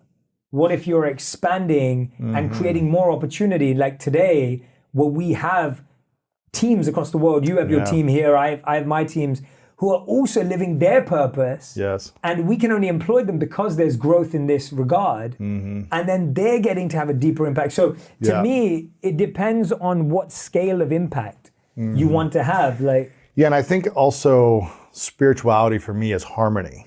It's having peace and inner peace. And if you're financially stuck, or you're financially struggling, or you feel trapped in financial debt and confusion of financial aspect of your life, then I feel like that's holding you back from your spiritual progress. yeah, So it's figuring out how to have harmony and balance in these areas of your life, and your relationships and your health and your finances. For me, it's so key, and going deeper spiritually in all of those so they're all abundant. yes, If one is not abundant, then are you maximizing your spiritual capacities yeah. of this lifetime? That's beautiful. That's well put. Yeah. And so I think it's, and I think so many of us grew up thinking that money was the root of all evil, or people with money were bad, or this and this, or whatever we thought of. But I think it's time to start changing the narrative and saying, okay, I'm going to use money for good. And how can I make a commitment to myself to use some of my money to be in service of other people, not just all for myself, or needing the flashy cars or things. We both like nice things. You like fashion and experiences. I love travel and adventure and healthy foods and investing in that. You know, we take care of our health. We have trainers and nutritionists, these things. I think it's important so we have more energy and capacity to be of service. So I don't think there's anything wrong personally with making a lot of money or having focus on profit and purpose. Correct. But I think you want to have both so you can scale both. There's a lot of people who are so well intended, who have big missions, but don't know how to make money to serve their mission.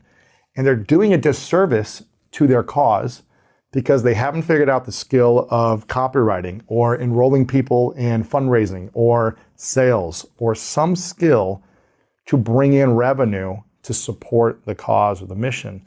And I think that's where a lot of nonprofits struggle with these years, is they're not thinking about all these other things they have to do to serve. Yeah, yeah. So And I like that, because I also want to clarify that for someone who is spiritual, or is conscious, or is awake, whatever word you want to use, or even is focused on personal growth or self-development, their goal is not profit.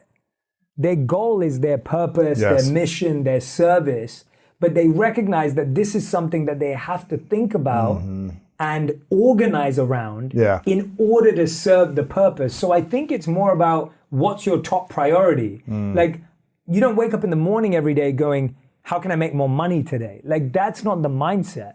You wake up in the morning going, how can we serve more people? How can we have a greater impact? How can we help more people? Yes. And you realize that creating a profitable business or income is a part of that purpose. Absolutely. And I think that's the clarity that we need. yeah, our measurement for our company is to serve 100 million lives weekly to help them improve the quality of their life. Exactly. It's not to make X amount. It's not to make $100 million a year. Totally. But in the, okay, how do we solve this mission equation, which is we want to reach 100 million lives weekly.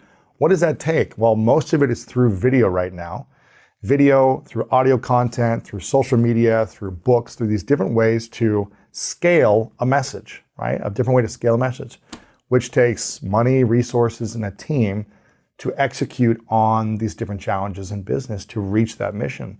And so it's thinking, okay, we need more people to support on the team. Well, that's going to take more money. So how do we make the money to hire people to serve the mission? Yeah. And through the process of figuring out the purpose equation of how to solve that purpose conversation, then you need to figure out money that's tied to it. Yes. And I also want to make that point that you have to be really vigilant on this path so that you don't buy into your own hype, in the sense of you can convince yourself of anything. And you could convince yourself that you're serving people and you're doing this and doing that, and then you're making loads of money, and then you just convince yourself that it's all okay. And so, yes, you have to be more vigilant on this path. I don't think it's fair to say that, oh, it doesn't matter, it's all good. You've got to check yourself. What do you mean, vigilant on what? So you have to remain accountable in some way to make sure that you are continuing to do good with the greater facilities and responsibilities you get. As opposed to, oh, I just made 5 million this year, or 20 million this year, and I'm getting all these accomplishments and awards and recognition. So figuring out how to stay humble and confident. And purpose-driven. And purpose-driven at the same time. At the same time, to not get carried away by an opportunity because of that. And so what I'm saying is that I think people often say that, you know, like, the reason why people think you either have to be spiritual or financially successful is because they think, well, if you're going down the spiritual path, money can be a distraction, or if you're going down money, then spirituality will distract you. And that is true. That is real. Like, you can get really materialistic trying to be spiritual. Sure. And you can become distracted from your materialism by being spiritual. That is true. But the goal of life is to live in that paradox, like in that middle point of trying to figure it out. So I often say to people, like, I don't consider that and I know we both feel this way, we haven't figured it out. We don't know everything about everything, but I'm trying to toggle with that because I believe that the truth is in the middle. The truth isn't in the either or. Yeah, and I think it's interesting. I want to talk about also how we have individually stayed accountable, humble in our growth and our trajectory individually, because there's at one point where I had no followers and one point you had no followers and we had no business. And now both of us have, you know, an ascension of audience, of opportunities, of money, of accomplishments, awards, things like that. I'll ask you first, and then I'll answer. How have you? Stop asking questions, Lewis. This is not the school of greatness. But I'm curious how you have managed the rise to financial gain over the last 5 years, and audience gain and recognition gain. How have you? And I'll answer it myself. How have you personally stayed humble in the process of the rise financially? Well, I mean, yeah, it's like. It's that's what I mean by the vigilance, like in the sense of you can't ever be complacent about your inner journey. So if at any point you think you're humble, you're automatically not humble. If you think you're... So I need to stop saying that to my girlfriend. I'm so humbled now. Yeah, it's like if you think you're humble, you're not humble. If you think you've been really grounded, you're not grounded, because that automatically cancels out the other. But at the same time, I would say that for me, what are my anchors? And I think I look at them as anchors. So my first anchor is impact is always greater than income. There is always more impact you can make. So I know that for me, what I'm trying to do with the work I'm doing is video was an entryway into a journey of transformation. I wanted people to move from videos, to listen to the podcast, to read the book, to come to events, to come to retreats with me in India. Like I want to help people go as far on their inner journey as they possibly can. That's my personal mission. Is if someone just wants to watch a 3-minute video and it makes them feel better, that's beautiful. But if someone one day wants to come with me to India and live the life I lived and have a deep inward journey, then I want to be able to facilitate that. I'm still building that bridge to people's deepest selves. Yes. And so the first thing that always humbles me and grounds me is I've got a lot of work to do. Yeah. There's so much suffering and pain in the world. There is so much unrest in the world. There is so much trauma in the world. So we've got a long way to go. Yes. So all the awards and the views, they give you confidence that you're going in the right direction, but you know you're far away from the destination. So that's one thing. I think the second thing that really helps me is being around, still spending time with my monk teachers who have very different vision as to what is valuable in life. Yeah, because they don't care about material possessions or money and none of it. They don't care. And so they're not impressed by that. And so to be around people who don't admire certain things helps you lose taste for it. It's kind of like when I'm around... You're just a man. Yeah, like exactly. Marcus Aurelius. Go on. Marcus Aurelius, the story is that Marcus Aurelius would walk through, I guess, the town and just have someone saying, "You're just a man," when everyone was praising his name and kind of bowing to him and saying, "You're like this God," right? Yeah.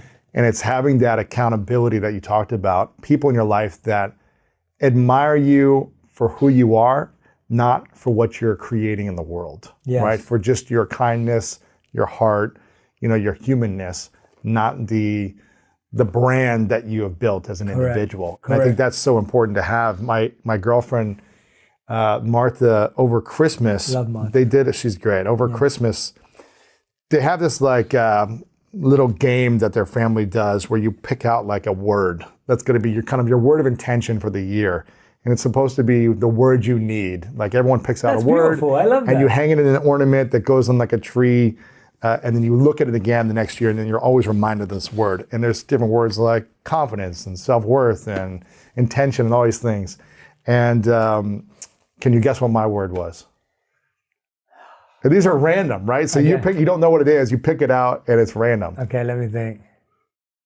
Love? That's what we've been talking about, which is humility. Oh, right. No way. I don't think you told me that. Yeah, I haven't. So it's humility. Wow. So she picked it out, and you read it in front of there's like 20 of her family members. I had no idea about that. And I was like, humility. They're all like, yes, you need that. I was like, no, you were humble. No, I know, but I was like, I can say you're humble. I was like, I feel like I'm pretty humble, but it's funny when you said that. Like when you're saying you're humble, you need more of it. And I think the thing is, it's always a great reminder, whether you're super humble or not. It's a great reminder.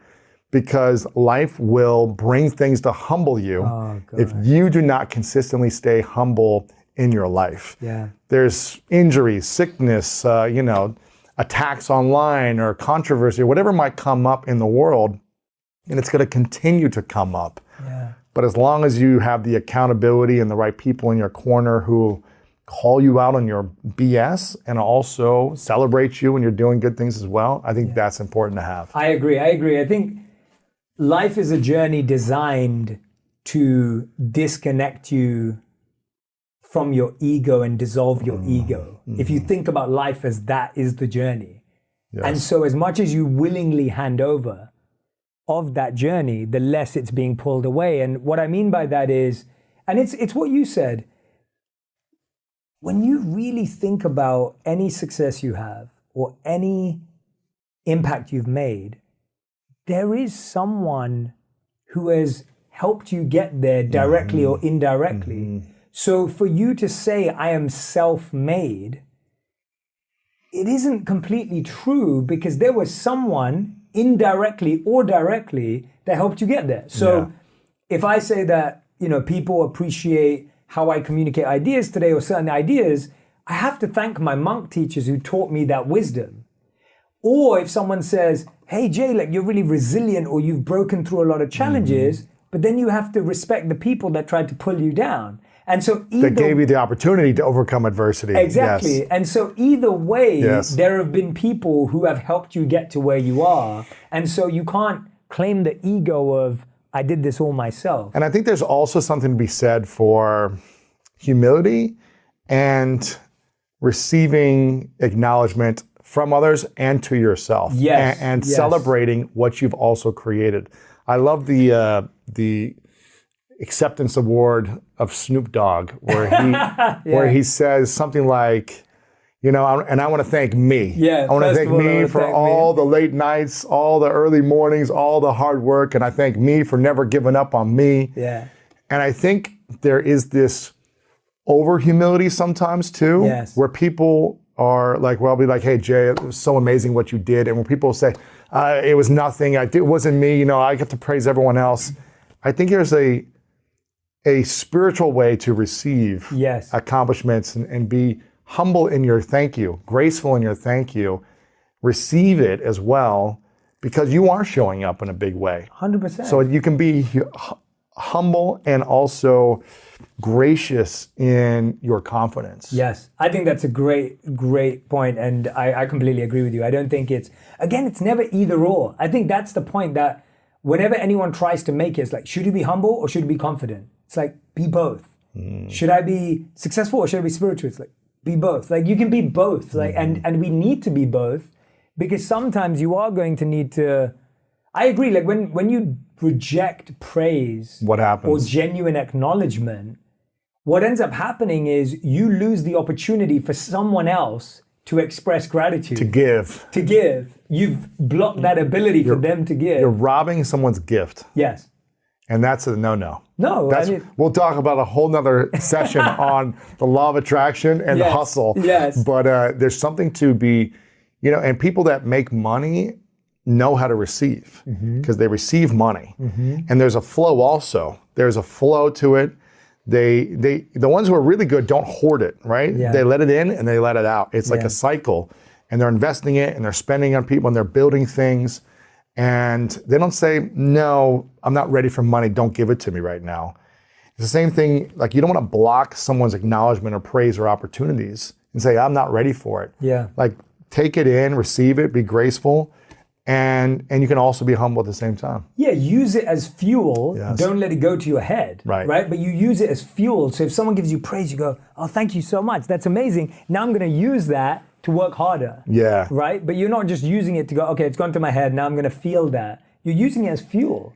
And I think that's why everyone needs someone accountable to them. Yeah. Whether that's your partner, I know Roddy is that for you probably. Martha is that way for me, where she will celebrate me, but she also just gives me great feedback if she thinks I'm being, over the top on something, which I never try to be, but it's just her being there is a reminder to stay humble. Yeah. Even if she doesn't have to say anything, it's just like, okay, I don't need to be boasting anything. Yeah. And having someone that you are inspired by in your life that can be that accountability is so key, I think. Having that community of not everyone that just says you're incredible all the time. Totally. But someone who keeps you grounded and also supports your growth. Yeah. I fully agree. And it's for me, the interesting thing, going back to our original question, is money and spirituality. Yeah, and going back to, in context of this, is if you're proud of something that can be taken away, it will always leave you empty. So you mean proud of your money? You're correct. If that's all you're proud of what you've done, and ultimately whether you die with it or you lose it before you die, it is going to go somewhere else. Right. It's going to be transferred, even if that's to your children or to anyone else. Then that can be a very scary place to live. It can be a fearful place to live. So how does someone find purpose in chaos when they can't even get out of the thinking because they're just trying to survive? Yeah. So, beautiful question. My biggest answer is, first of all, I empathize with anyone who's been in that situation, I can't ever say I've been in that situation in the same way, but I've experienced similar things. You've seen feeling in your life. Yeah, in my own way. And I've seen my mom go through stuff like that. I know that my mom worked really hard to raise me and my sister while working, while running around. And I've seen my mom be that incredible powerhouse of a person. And the main thing I would say is, what you can do right now is find meaning in what you do. Make what you do meaningful, passionate, and purposeful. You don't need to suddenly look to become an entrepreneur or start a side hustle or find some more time. Find meaning. And the way you find meaning, as you genuinely stop, press pause for a second, and go, what am I living for? Like, what am I living for right now? And if you're living for your child, and if you're living to provide and put food on the table, that is a beautiful thing that we should celebrate more. Yeah. And sometimes it takes us a moment to stop and celebrate that. And so I would say find meaning, because you can't always find happiness, you can't always find positivity, but you can always find meaning in that position. So I'll give an example. Like, I lost someone really important to me, a mentor, a few days back. I can't be positive about that. You can't be happy about that. Yeah, it's hurtful. You feel sad, you feel lost, but guess what? I can find meaning in it. Because I can make a list of every lesson he taught me and make a plan to try and live every one of those lessons. Wow, that's beautiful. And so if you're in a really tough situation right now, don't look for positivity. Don't look for happiness. Look for meaning. That's a good one. Not trying to get yourself out of pain too quickly, or discomfort or frustration, which I've been in the guilt of being like, oh, just be positive, or whatever to people. But I think it's like, have your experience, live your experience, and find meaning as quickly as possible, and create a commitment to how you want to use that meaning moving forward. Love that. I may not be great tomorrow, maybe not next week, next month, but I'm going to use this meaning to serve other people, to continue to do what I love, continue to be great to my friends, my family, in the best way possible. And when you start doing those small things with love and kindness, so much more opens up. It's like when you can be trusted with the small things and the small moments, you get trusted with more and more and more. And so like, it helps to just, in that moment, and it's in those painful moments that you realize how powerful you are. We all know that. Like, you really recognize it. And what you said was beautiful about not rushing through the pain, because, and this example's probably been shared before, but if you have a wound and you've cut yourself, it's like, you can't rush the healing. you can't rush it. If you broke your arm, I mean, and you've been through so many bodily injuries, you can't rush the process. It's going to take 6 weeks minimum to heal a broken Correct, bone. Yeah, correct. minimum. And you've got to sit through that. It's painful. There's no injections you can take. There's no videos you can watch. There's nothing you can listen to. But our challenge is we try and rush through the pain rather than reflect through the pain. We try to rush the healing process. Try to rush the healing, and you can't rush healing. And healing is meant to be slow because it buys you time. It buys you reflection. It gives you so much space. To slow down. To slow down. And that's what your body is calling out for. And this is our emergency. Like, how many times have you heard it where you slow down, and that's when you fall ill? Because guess what? Your body has been trying to tell you to slow down. Yeah. When you feel pain, so I write about it and think like a monk, pain makes you pay attention. Yeah. That's what pain's for. Pain's Notice this. Notice this. Look at me. Notice me. Look at me. It's like a crying baby craving for attention. When a baby's crying, you don't just go, it's crying. You don't just go, oh yeah, we'll just put it in another room and forget about it, right? Like you go to it and you find its needs. Whereas without pain, when something's painful, we're just like, oh yeah, I'll just forget about it. I'll escape from it. I'll do something else. Yeah. You have to go into that pain. I'll numb the pain. I'll numb the pain. With That's alcohol it. Or whatever. Yeah.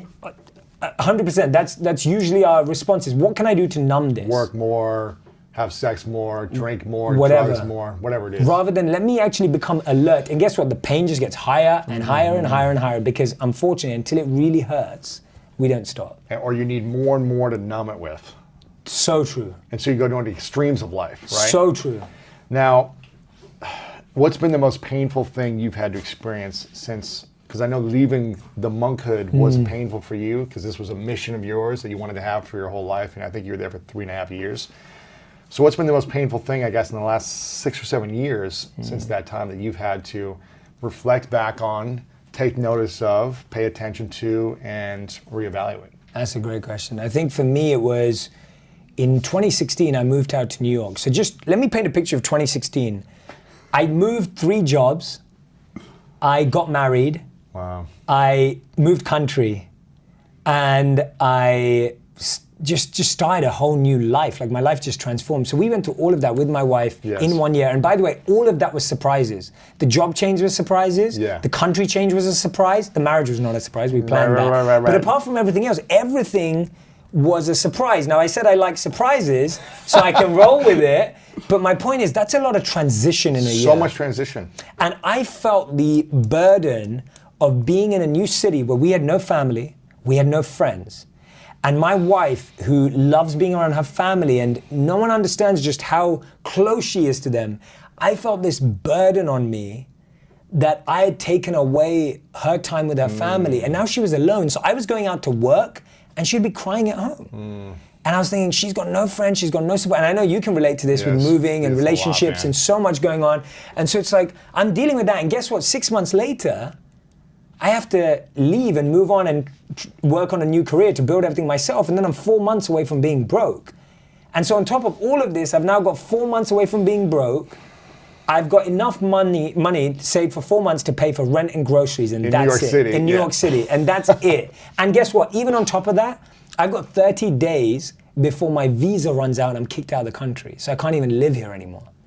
So not only have I just got married, moved job 3 times, changed career again, had to move into an apartment, 4 months of being broke, and I might get kicked out in 30 days, and my renewal for my visa costs $15,000. Oh. So that's gonna eat into those 4 months. I have probably never been under that much emotional, physical, and mental pressure in my life. Like genuinely, I felt it. And I felt my body change. My breath was more stressed. I would be breathing faster, shorter breaths, not deep breaths, heart beating faster, not working out. You get into lazy habits, you start craving junk food. Sugar to get energy. I'm living in a 500 square foot apartment with my wife, which is tiny, like everything's in that space. And guess what? We both work from home. So I'm now sitting at a desk, hunched over, trying to figure stuff out. She's trying to cook in the same room. Like I'm trying to, just trying to figure out what to do. And I remember the next morning sending like 100 emails to people and just being like, this is who I am, this is what I can do, how can we serve? And that was the same year that I ended up meeting you later in that year. And the beginning 3 months of that journey were so stressful. Like they were so stressful because I was like, what if I have to move back to London? What am I gonna say to her parents? I mean, I just took their daughter away. Like, You just got married. I've lived in New York City for 6 months and my life's falling apart. Like, you know, so much. And I've got all these views, but there's nothing happening. And we met. But you also, I mean, at this time, you're also growing so much. How are you able to create and reach this impact with your videos as that's growing while you're under so much stress and uncertainty? And I stopped a bit at that time. Like, things slowed down hard. Like, things slowed down. I remember that. I wasn't creating as much as I was because I don't enjoy creating from stress or pressure. And I don't think you can really create something from stress and pressure. So we really slowed down at that time. And when I was creating from a place of recognizing that I could share what I had learned and what I had grown in so far. So anything I was sharing was like, this is what I've learned so far. So that was the biggest pain that I've been through in the last 7 years, for sure. And all I can say is that I remember coming home to my wife knowing that this was gonna be the truth. And I came home and I said to her, I guarantee you, this is gonna be the best thing that ever happened to us. What, the pain? The pain. I said that to her the night I came home, and she gave vouch for that. I literally came home, I looked her in the eyes and go, this is the scenario. And I just want you to know that I guarantee to you, this is the best thing that's ever gonna happen to us. And I said to her, and this is a monk statement that we used to repeat, I said to her, I'm just not gonna judge the moment. Don't judge the moment, because what we do is we try to label moments as good or bad. And when you label a moment as bad, it now does not have the opportunity to become good. I'll give you an example. If I go, I don't like this book's bad, right? And I love this book. But if I say that, guess what? I will never pick it up and recognize the value that's inside of it, because you've labeled it. Yes. And we label stuff, like we label, oh, that restaurant's bad. But when you label a moment, person's bad, that person's bad. Now you can't learn from that person. Oh, a great one. That's a really good one. As soon as you start labeling people or anything as good or bad, you limit it. You stop it from being something else. And here's the truth. Every moment can evolve into being anything if you give it the opportunity to. Right. But as soon as you say it's got no value anymore, you lose it. And so for me, I had to say to myself, don't judge the moment. And I'd keep repeating that to myself. Don't judge where you're at. Don't judge what's happening. Yeah, don't judge it as negative. Don't just start saying it's negative. Because guess what? We've all been in positions where a gift turned into a curse and a curse turned into a gift. That's true. Right? We've also where our been dreams in the came true and it ended up not being what we wanted. Exactly. And it fell apart and it led us into our dreams. Totally. Why is it that so many people that win the lottery go broke? Yeah. Gifts can turn into curses too. True. But because we label them as the best moment in our life or the worst moment in our life. Whereas when you approach things to neutrality and just what you have on the table, you can be like, okay, what am I going to do next? That's why the greatest quarterbacks are neutral energy. They'll get a little excited, they'll get a little fist pump in there every now and then, but they're not hyped every play and they're not negative every play. They have this calm, they see the field, you drop a pass and it's like a little bit, let's go, but it's very neutral. Even when you score a touchdown, unless it's maybe the Super Bowl or a big championship at the end of a game, in the middle of the game, you want to keep it pretty like even keel paced, so you can prepare for the best or the worst. That's great, yeah. But if you're always up and down, it's like your energy levels will go up and down and you'll be exhausted. Totally. You need to have energy in life. Totally. And if everything is tied around a story of this is bad, this is wrong, I'm in a bad place, I'm messing up, I'm going broke, that energy is going to pull you away from service. Exactly. Or creation, or creativity of how do I get out of this place. So I think it's really powerful. I love that. And I used to have a coach, and I think a lot of coaches use this, or at least he used to say to us, he would be like, if you lose, cry for a day. And if you celebrate, if you win, celebrate for a day. Yeah, that's it. And then move on the next day, get back to training. Don't let it run. Don't live in the past. Don't live in the past. And what we do is when we lose, we cry for a month. And when we win, we just move on. Yeah. Which means that our negative experiences hold us back and weigh us down more than our positive experiences. So we're actually allowing, because we don't immerse ourselves in winning and growth, we only submerge ourselves in negative experiences. Yeah, we need to celebrate also. We try to celebrate. I've been, that's been part of my life as well, is like moving on too quick. And now we try to like, let's enjoy, let's go to lunch or dinner and really like appreciate this moment and celebrate this moment and even have a dinner with some friends and family. Totally. Otherwise, what are we working so hard for? 100%. And we almost feel like we can't do that because that makes us complacent. Right. But that's my point. It's never good enough. Exactly. But if you win, celebrate for a day. If you lose, cry for a day, move on. Simple. And you've learned so many lessons over your years. As a monk, you learned a ton of lessons, moving to, getting married, moving into a new country, building companies, launching products and books and You've had ups and downs. What's been the biggest lesson in the last 12 months for you? Because you've created so much in the last 12 months. You've done so many things. What's been the biggest lesson for you in your life? Oh, that's a big question. I think I'd have to say that and I was saying it to a friend on the phone this morning when I was on the way to you, and I was just sharing it with him because he was having a moment in recognizing this. There's a wonderful verse in the Manusmriti, which I talk about in Think Like a Monk. It's a monk book. And in the verse it says, when you protect your purpose protects you. Now, I want to unpack that. What I mean by that is your purpose is like a rare jewel and a rare gemstone. And imagine you were walking around with the most expensive diamond or jewel in the world. How would you protect it? You want to just wave it out, yeah. Yeah, you want to just wear it on your chest. Like this. Like a baby. Holding it. Yeah. Putting a pillow around it, a blanket, you'd protect it. You'd protect it.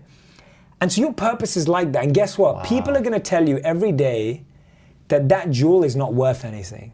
They're going to tell you that jewel is actually valueless. It doesn't have any impact on your life. They're going to try and take away that value. They're going to tell you that there's another jewel out there that you need to have more value.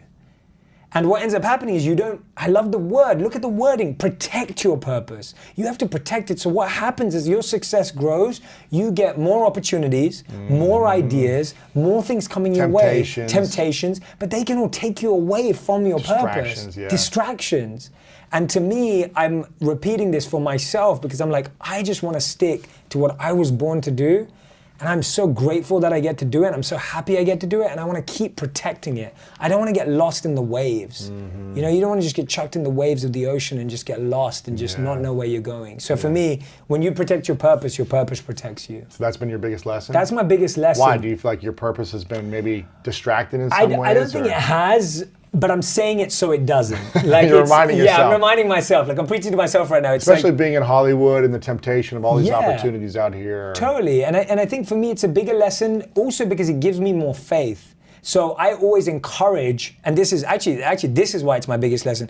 I encourage so many people that I coach, so many people that I mentor, obviously everyone in my community and audience and everything, to go and follow that, go and live that purpose. And I see time and time again that when I see people trying to live their purpose, they are protected, that things work. When you're playing in your dharma and your purpose, things work, things move, you feel momentum. They happen. And I'm not saying they happen without effort, but they happen, they move. Whereas when you're not, you just constantly feel like you're grinding up against, a war. I know, challenges. Just constant. So what is your purpose and when did you discover it? Good question.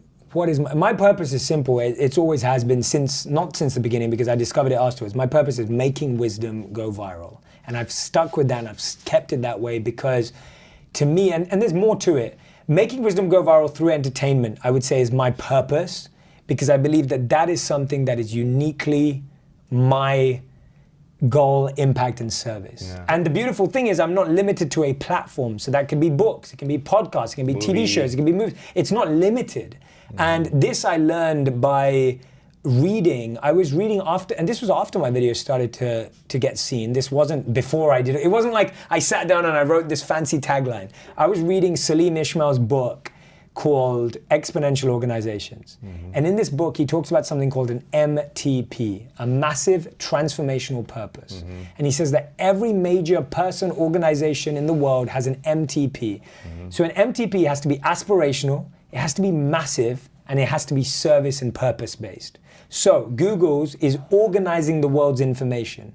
Notice it doesn't say we're an SEO company. Right. Notice it doesn't say we do Google ads. Right. They're organizing the world's information. Yeah. That's how big they're dreaming. And when you're organizing the world's information, you can do driverless cars, you can do Google Glass, you can sell Google ads, whatever it is. And so TED's is ideas worth spreading. That's what they are. That's what they're about. So Jay Shetty is making wisdom go viral. Yeah. That's what I'm dedicated to. So when did you discover it? Because it wasn't when you were 10. It wasn't when you were 21 in college. I'd say I was 30, probably 2-3 years ago. So I'm 32 now. So I'd say like 2-3 years ago is when I discovered it. So 30 years old is when you discovered your purpose. Correct. So what was your purpose before that? My purpose before that was finding my purpose. Like, it's like that process of just like, my purpose before that was 14 years. So I've been online for 4 years. I've spent 10 years offline talking about the same stuff, sharing the same messages in talks, in universities, in small seminars, in coaching, in mentoring. Like, I've been doing the same thing for 14 years. But I didn't realize it was my purpose until very recently. But I just did what I enjoyed and naturally tried to get better at it. So if we don't know what our purpose is and we're working towards finding our purpose, it's okay. That's actually where you're going to spend most of your life. Discovering what your purpose is. Totally, and that's the best bit. Because I think a lot of people are like, well, I don't know what my purpose is. Totally, there's so much pressure. How do I find it? The pressure of finding your purpose will stop you from finding your purpose. Literally, and the pressure is so heavy. And that's why it's not about finding that. It's just starting with the basics. What am I good at? And I talk about it, and I break down Dharma in here, and I talk about what are your passion, what is your expertise, what is your compassion, because that's really important. What is your compassion for the world? Like, what problem do you want to solve? People will say, there's so many things I could do, there's so many things. I'm like, my question is not what causes you the greatest joy. Sometimes my question is, what causes you the greatest pain? Make that your purpose. Make that your purpose. If you don't know what your joy is, you definitely know what your pain is. What do you not like in the world? What do you not like? And so for me... Go serve that thing. 100%. So for me, the greatest pain I see in the world is people not reaching their potential. That causes me more pain, because I believe that there is someone out there who is stacking shelves who has the cure to cancer. There is someone out there who's a talented singer. There is someone out there who's not living to their potential, and I think we're better people, we're better partners, and we're better parents when we live to our potential. So that's what I'm trying to solve. And I'm not saying that's the biggest thing, I'm just saying it's my thing. Whenever I work with people, I'm always telling them, to find your purpose, focus on what you're most passionate about or what you have the most pain around. There you go. It's the same thing. It's like, do the thing you love the most and keep doing it until you either discover that's it, or maybe I don't love that anymore. Like, I played so many sports growing up. I used to love baseball. I used to love soccer. And then I got bored with it. I got burnt out by it. It wasn't a love of mine anymore. It wasn't a passion. And then I switched to football. And it was like, oh, this is a passion. And I'm actually more gifted physically for this sport than I would be for soccer. I was too big for soccer. I couldn't run 7 miles a day on the field. But I think you need to try lots of things, and you might think it's a passion, but you might get burnt out and discover, I don't love it anymore. What else is there? And keep trying new things. Like you said, 8 new things a month. Till you discover. And it might take you 30, 40, 50, right? And that doesn't matter. Like, it doesn't matter. Like, the fun is in the growth and the journey and like, for me, the last 10 years before this happened and my life changed, it was like, those were fun. I was happy. I wasn't unhappy because of that, because I didn't know the exact purpose of your life. Yeah, exactly. And now I'm very clear on it, and I'm happy for it to evolve too. Like, I don't think it has to stay the same. I may sit with you in 2 years' time and tell you something completely different. And I'm okay with that. But I can only work with what I have now. And I think we start trying to postpone our purpose or find a date by which you have to. You put a deadline on your purpose. It doesn't make any sense. Like, if you really care about it, how can you put a deadline on it? I know. You just keep working towards it. What are 3 skills that everyone should try to learn in the next 1 to 2 years that will help them in their life tremendously? No matter who you are, where you live in the world, 3 things we could start to practice, learn, master, that'll improve our life? Yeah, that's a great question. You asked me a lot of great questions there. So it's like every question. I know. That's a great question. You reminded me of something which I'm going to share. Is a bunch of years back, I went to the launch of Eric Schmidt's book, How Google Works. Nice. And I was in the audience. I didn't get to interview him or meet him or anything like that, but I remember sitting in the audience, and there was someone else there who was interviewing him and talking, and they were like, and someone asked this question from the audience. So a student got up and they said, what do you think is the #1 skill that students should be focusing on?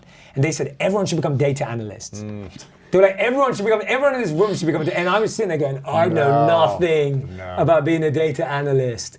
And I think sometimes we throw out these careers or like hard skills and technicals, and it's like, well, not everyone's gonna vibe with that. So I just wanted to share that, because I think so often like we get bad advice like that. And I'm like, imagine I pursued becoming a data analyst. I know, and you have to also know the perspective of the person you're getting that advice from. So your perspective, your 3 things that people should be taking on is going to come from your world perspective and your experience of what's worked for you. Correct. But what would you think? So I'd say the first one for me is learn how to have a conversation with yourself.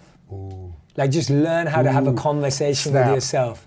Like if you don't know, I'll give it, one of the studies that I share in the book, which I absolutely love, men and women were asked either to be alone with their thoughts for 15 minutes or they could give themselves an electric shock if they were bored.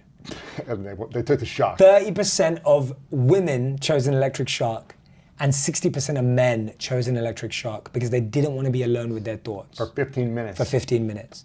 Why is that? Because we have not learned to have a conversation with ourselves. Or even love ourselves. No, we haven't. And I think that starts with a conversation. Yeah. I think you're right. We don't love ourselves, but that starts with learning to talk to yourself. So find time for you to talk to your own mind, to talk to yourself, to understand yourself, to find out. How many of us, when you go to a restaurant, you know whether you're going to go back or not, based on whether you like the food. When you watch a movie, you know whether you're going to recommend it to your friends based on whether you liked it or not. Why do we keep visiting the same people, the same places, and doing the same projects when they don't lift us up? So many of us are not aware of the same people that we hang around with that bring us down, the places that don't feed us, they drain our energy, and the projects that don't light us up. Yeah. But we keep going back there because we don't talk to ourselves. Because we don't talk to ourselves, because no one, like I can ask you, hey, did you like that restaurant?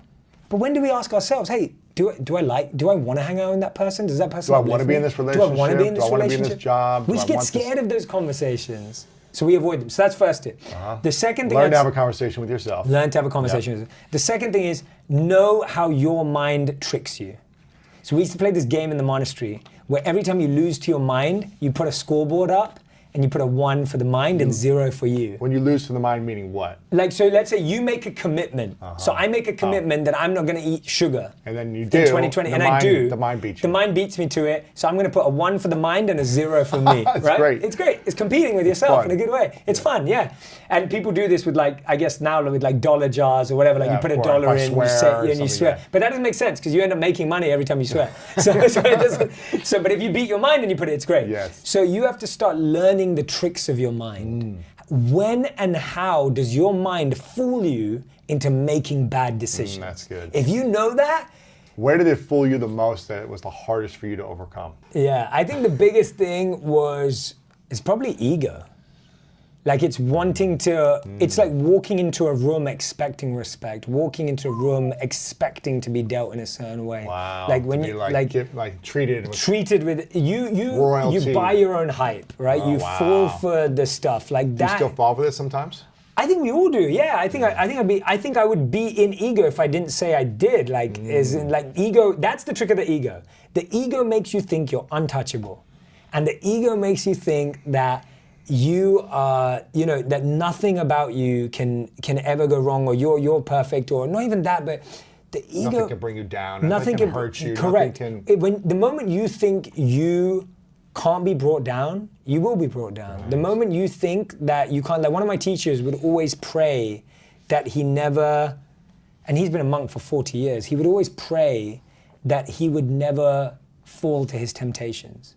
And we said to him, you haven't fallen to your temptation for 40 years. Why do you pray for that? He goes, I haven't fallen because I pray for it. Wow. Like he was like, because I pray for it, because I'm aware. Not just because I think it's going to, He's aware. And there's a beautiful story of Benjamin Franklin, where he talks about before he died, I believe he had 13 or 14 precepts. These were qualities that he wanted to live by and gain. So they were like simplicity, integrity, virtues, all these powerful things.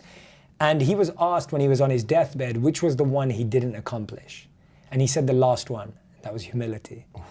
And that's like the display of humility. Like you can't think you're at humility and then be humble. Like that's not possible. It's an oxymoron. How do we stay humble with greatness happening? Yeah. If you're achieving your dreams, you're making an impact, you're doing great stuff, how do you stay humble? I think the biggest one is surround yourself with people who are constantly better than you. And when I say better, I don't just mean materially. I mean, when I'm around my monk teachers, I just feel filthy. Right. Like they're so dirty pure. human being. Yeah, they're so pure that it's such a mirror reflection. I'm around them and I'm like, whoa, I've got so much. I've got so much like duh. Yeah. And that's a good thing. Like, I love being around them. And they don't say that to me. Like, they don't make me feel that way. It's just that you get a mirror. When you're around people who are transparent, you get a reflection of yourself. Like, so I get that when I'm with them. So first thing is spend time with people who are more spiritually elevated and more conscious, because you get a reflection without them even saying it. Yeah. The second thing is keep increasing your goalposts. Like, most of us are not, our goals should keep us humble, not other people's goals. We try and think other people's goals keep us humble because we're looking at what people are doing. It's like your goalposts should never be achieving, or it should be bigger and bigger all the time. Yeah, bigger and bigger all the time. Always thank the people who gave you the gift that is being recognized.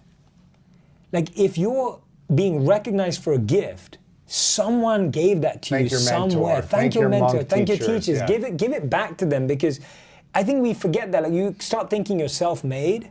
And I don't think anyone's genuinely self-made. I just don't think that's true, because someone had to give you an interruption, an interaction, an exchange, a skill, a gift, an idea, whatever it was. These are really fun questions. The first one is to have a conversation with yourself. Learn how to have a conversation. Second is know how your mind tricks you and be fully aware of it. And was humility a part of that, or no? Was that just I would say that was just my personal example of what I think I can struggle with sometimes. Okay, and the third skill that everyone should learn. The third skill everyone should learn is how to have difficult conversations with other people.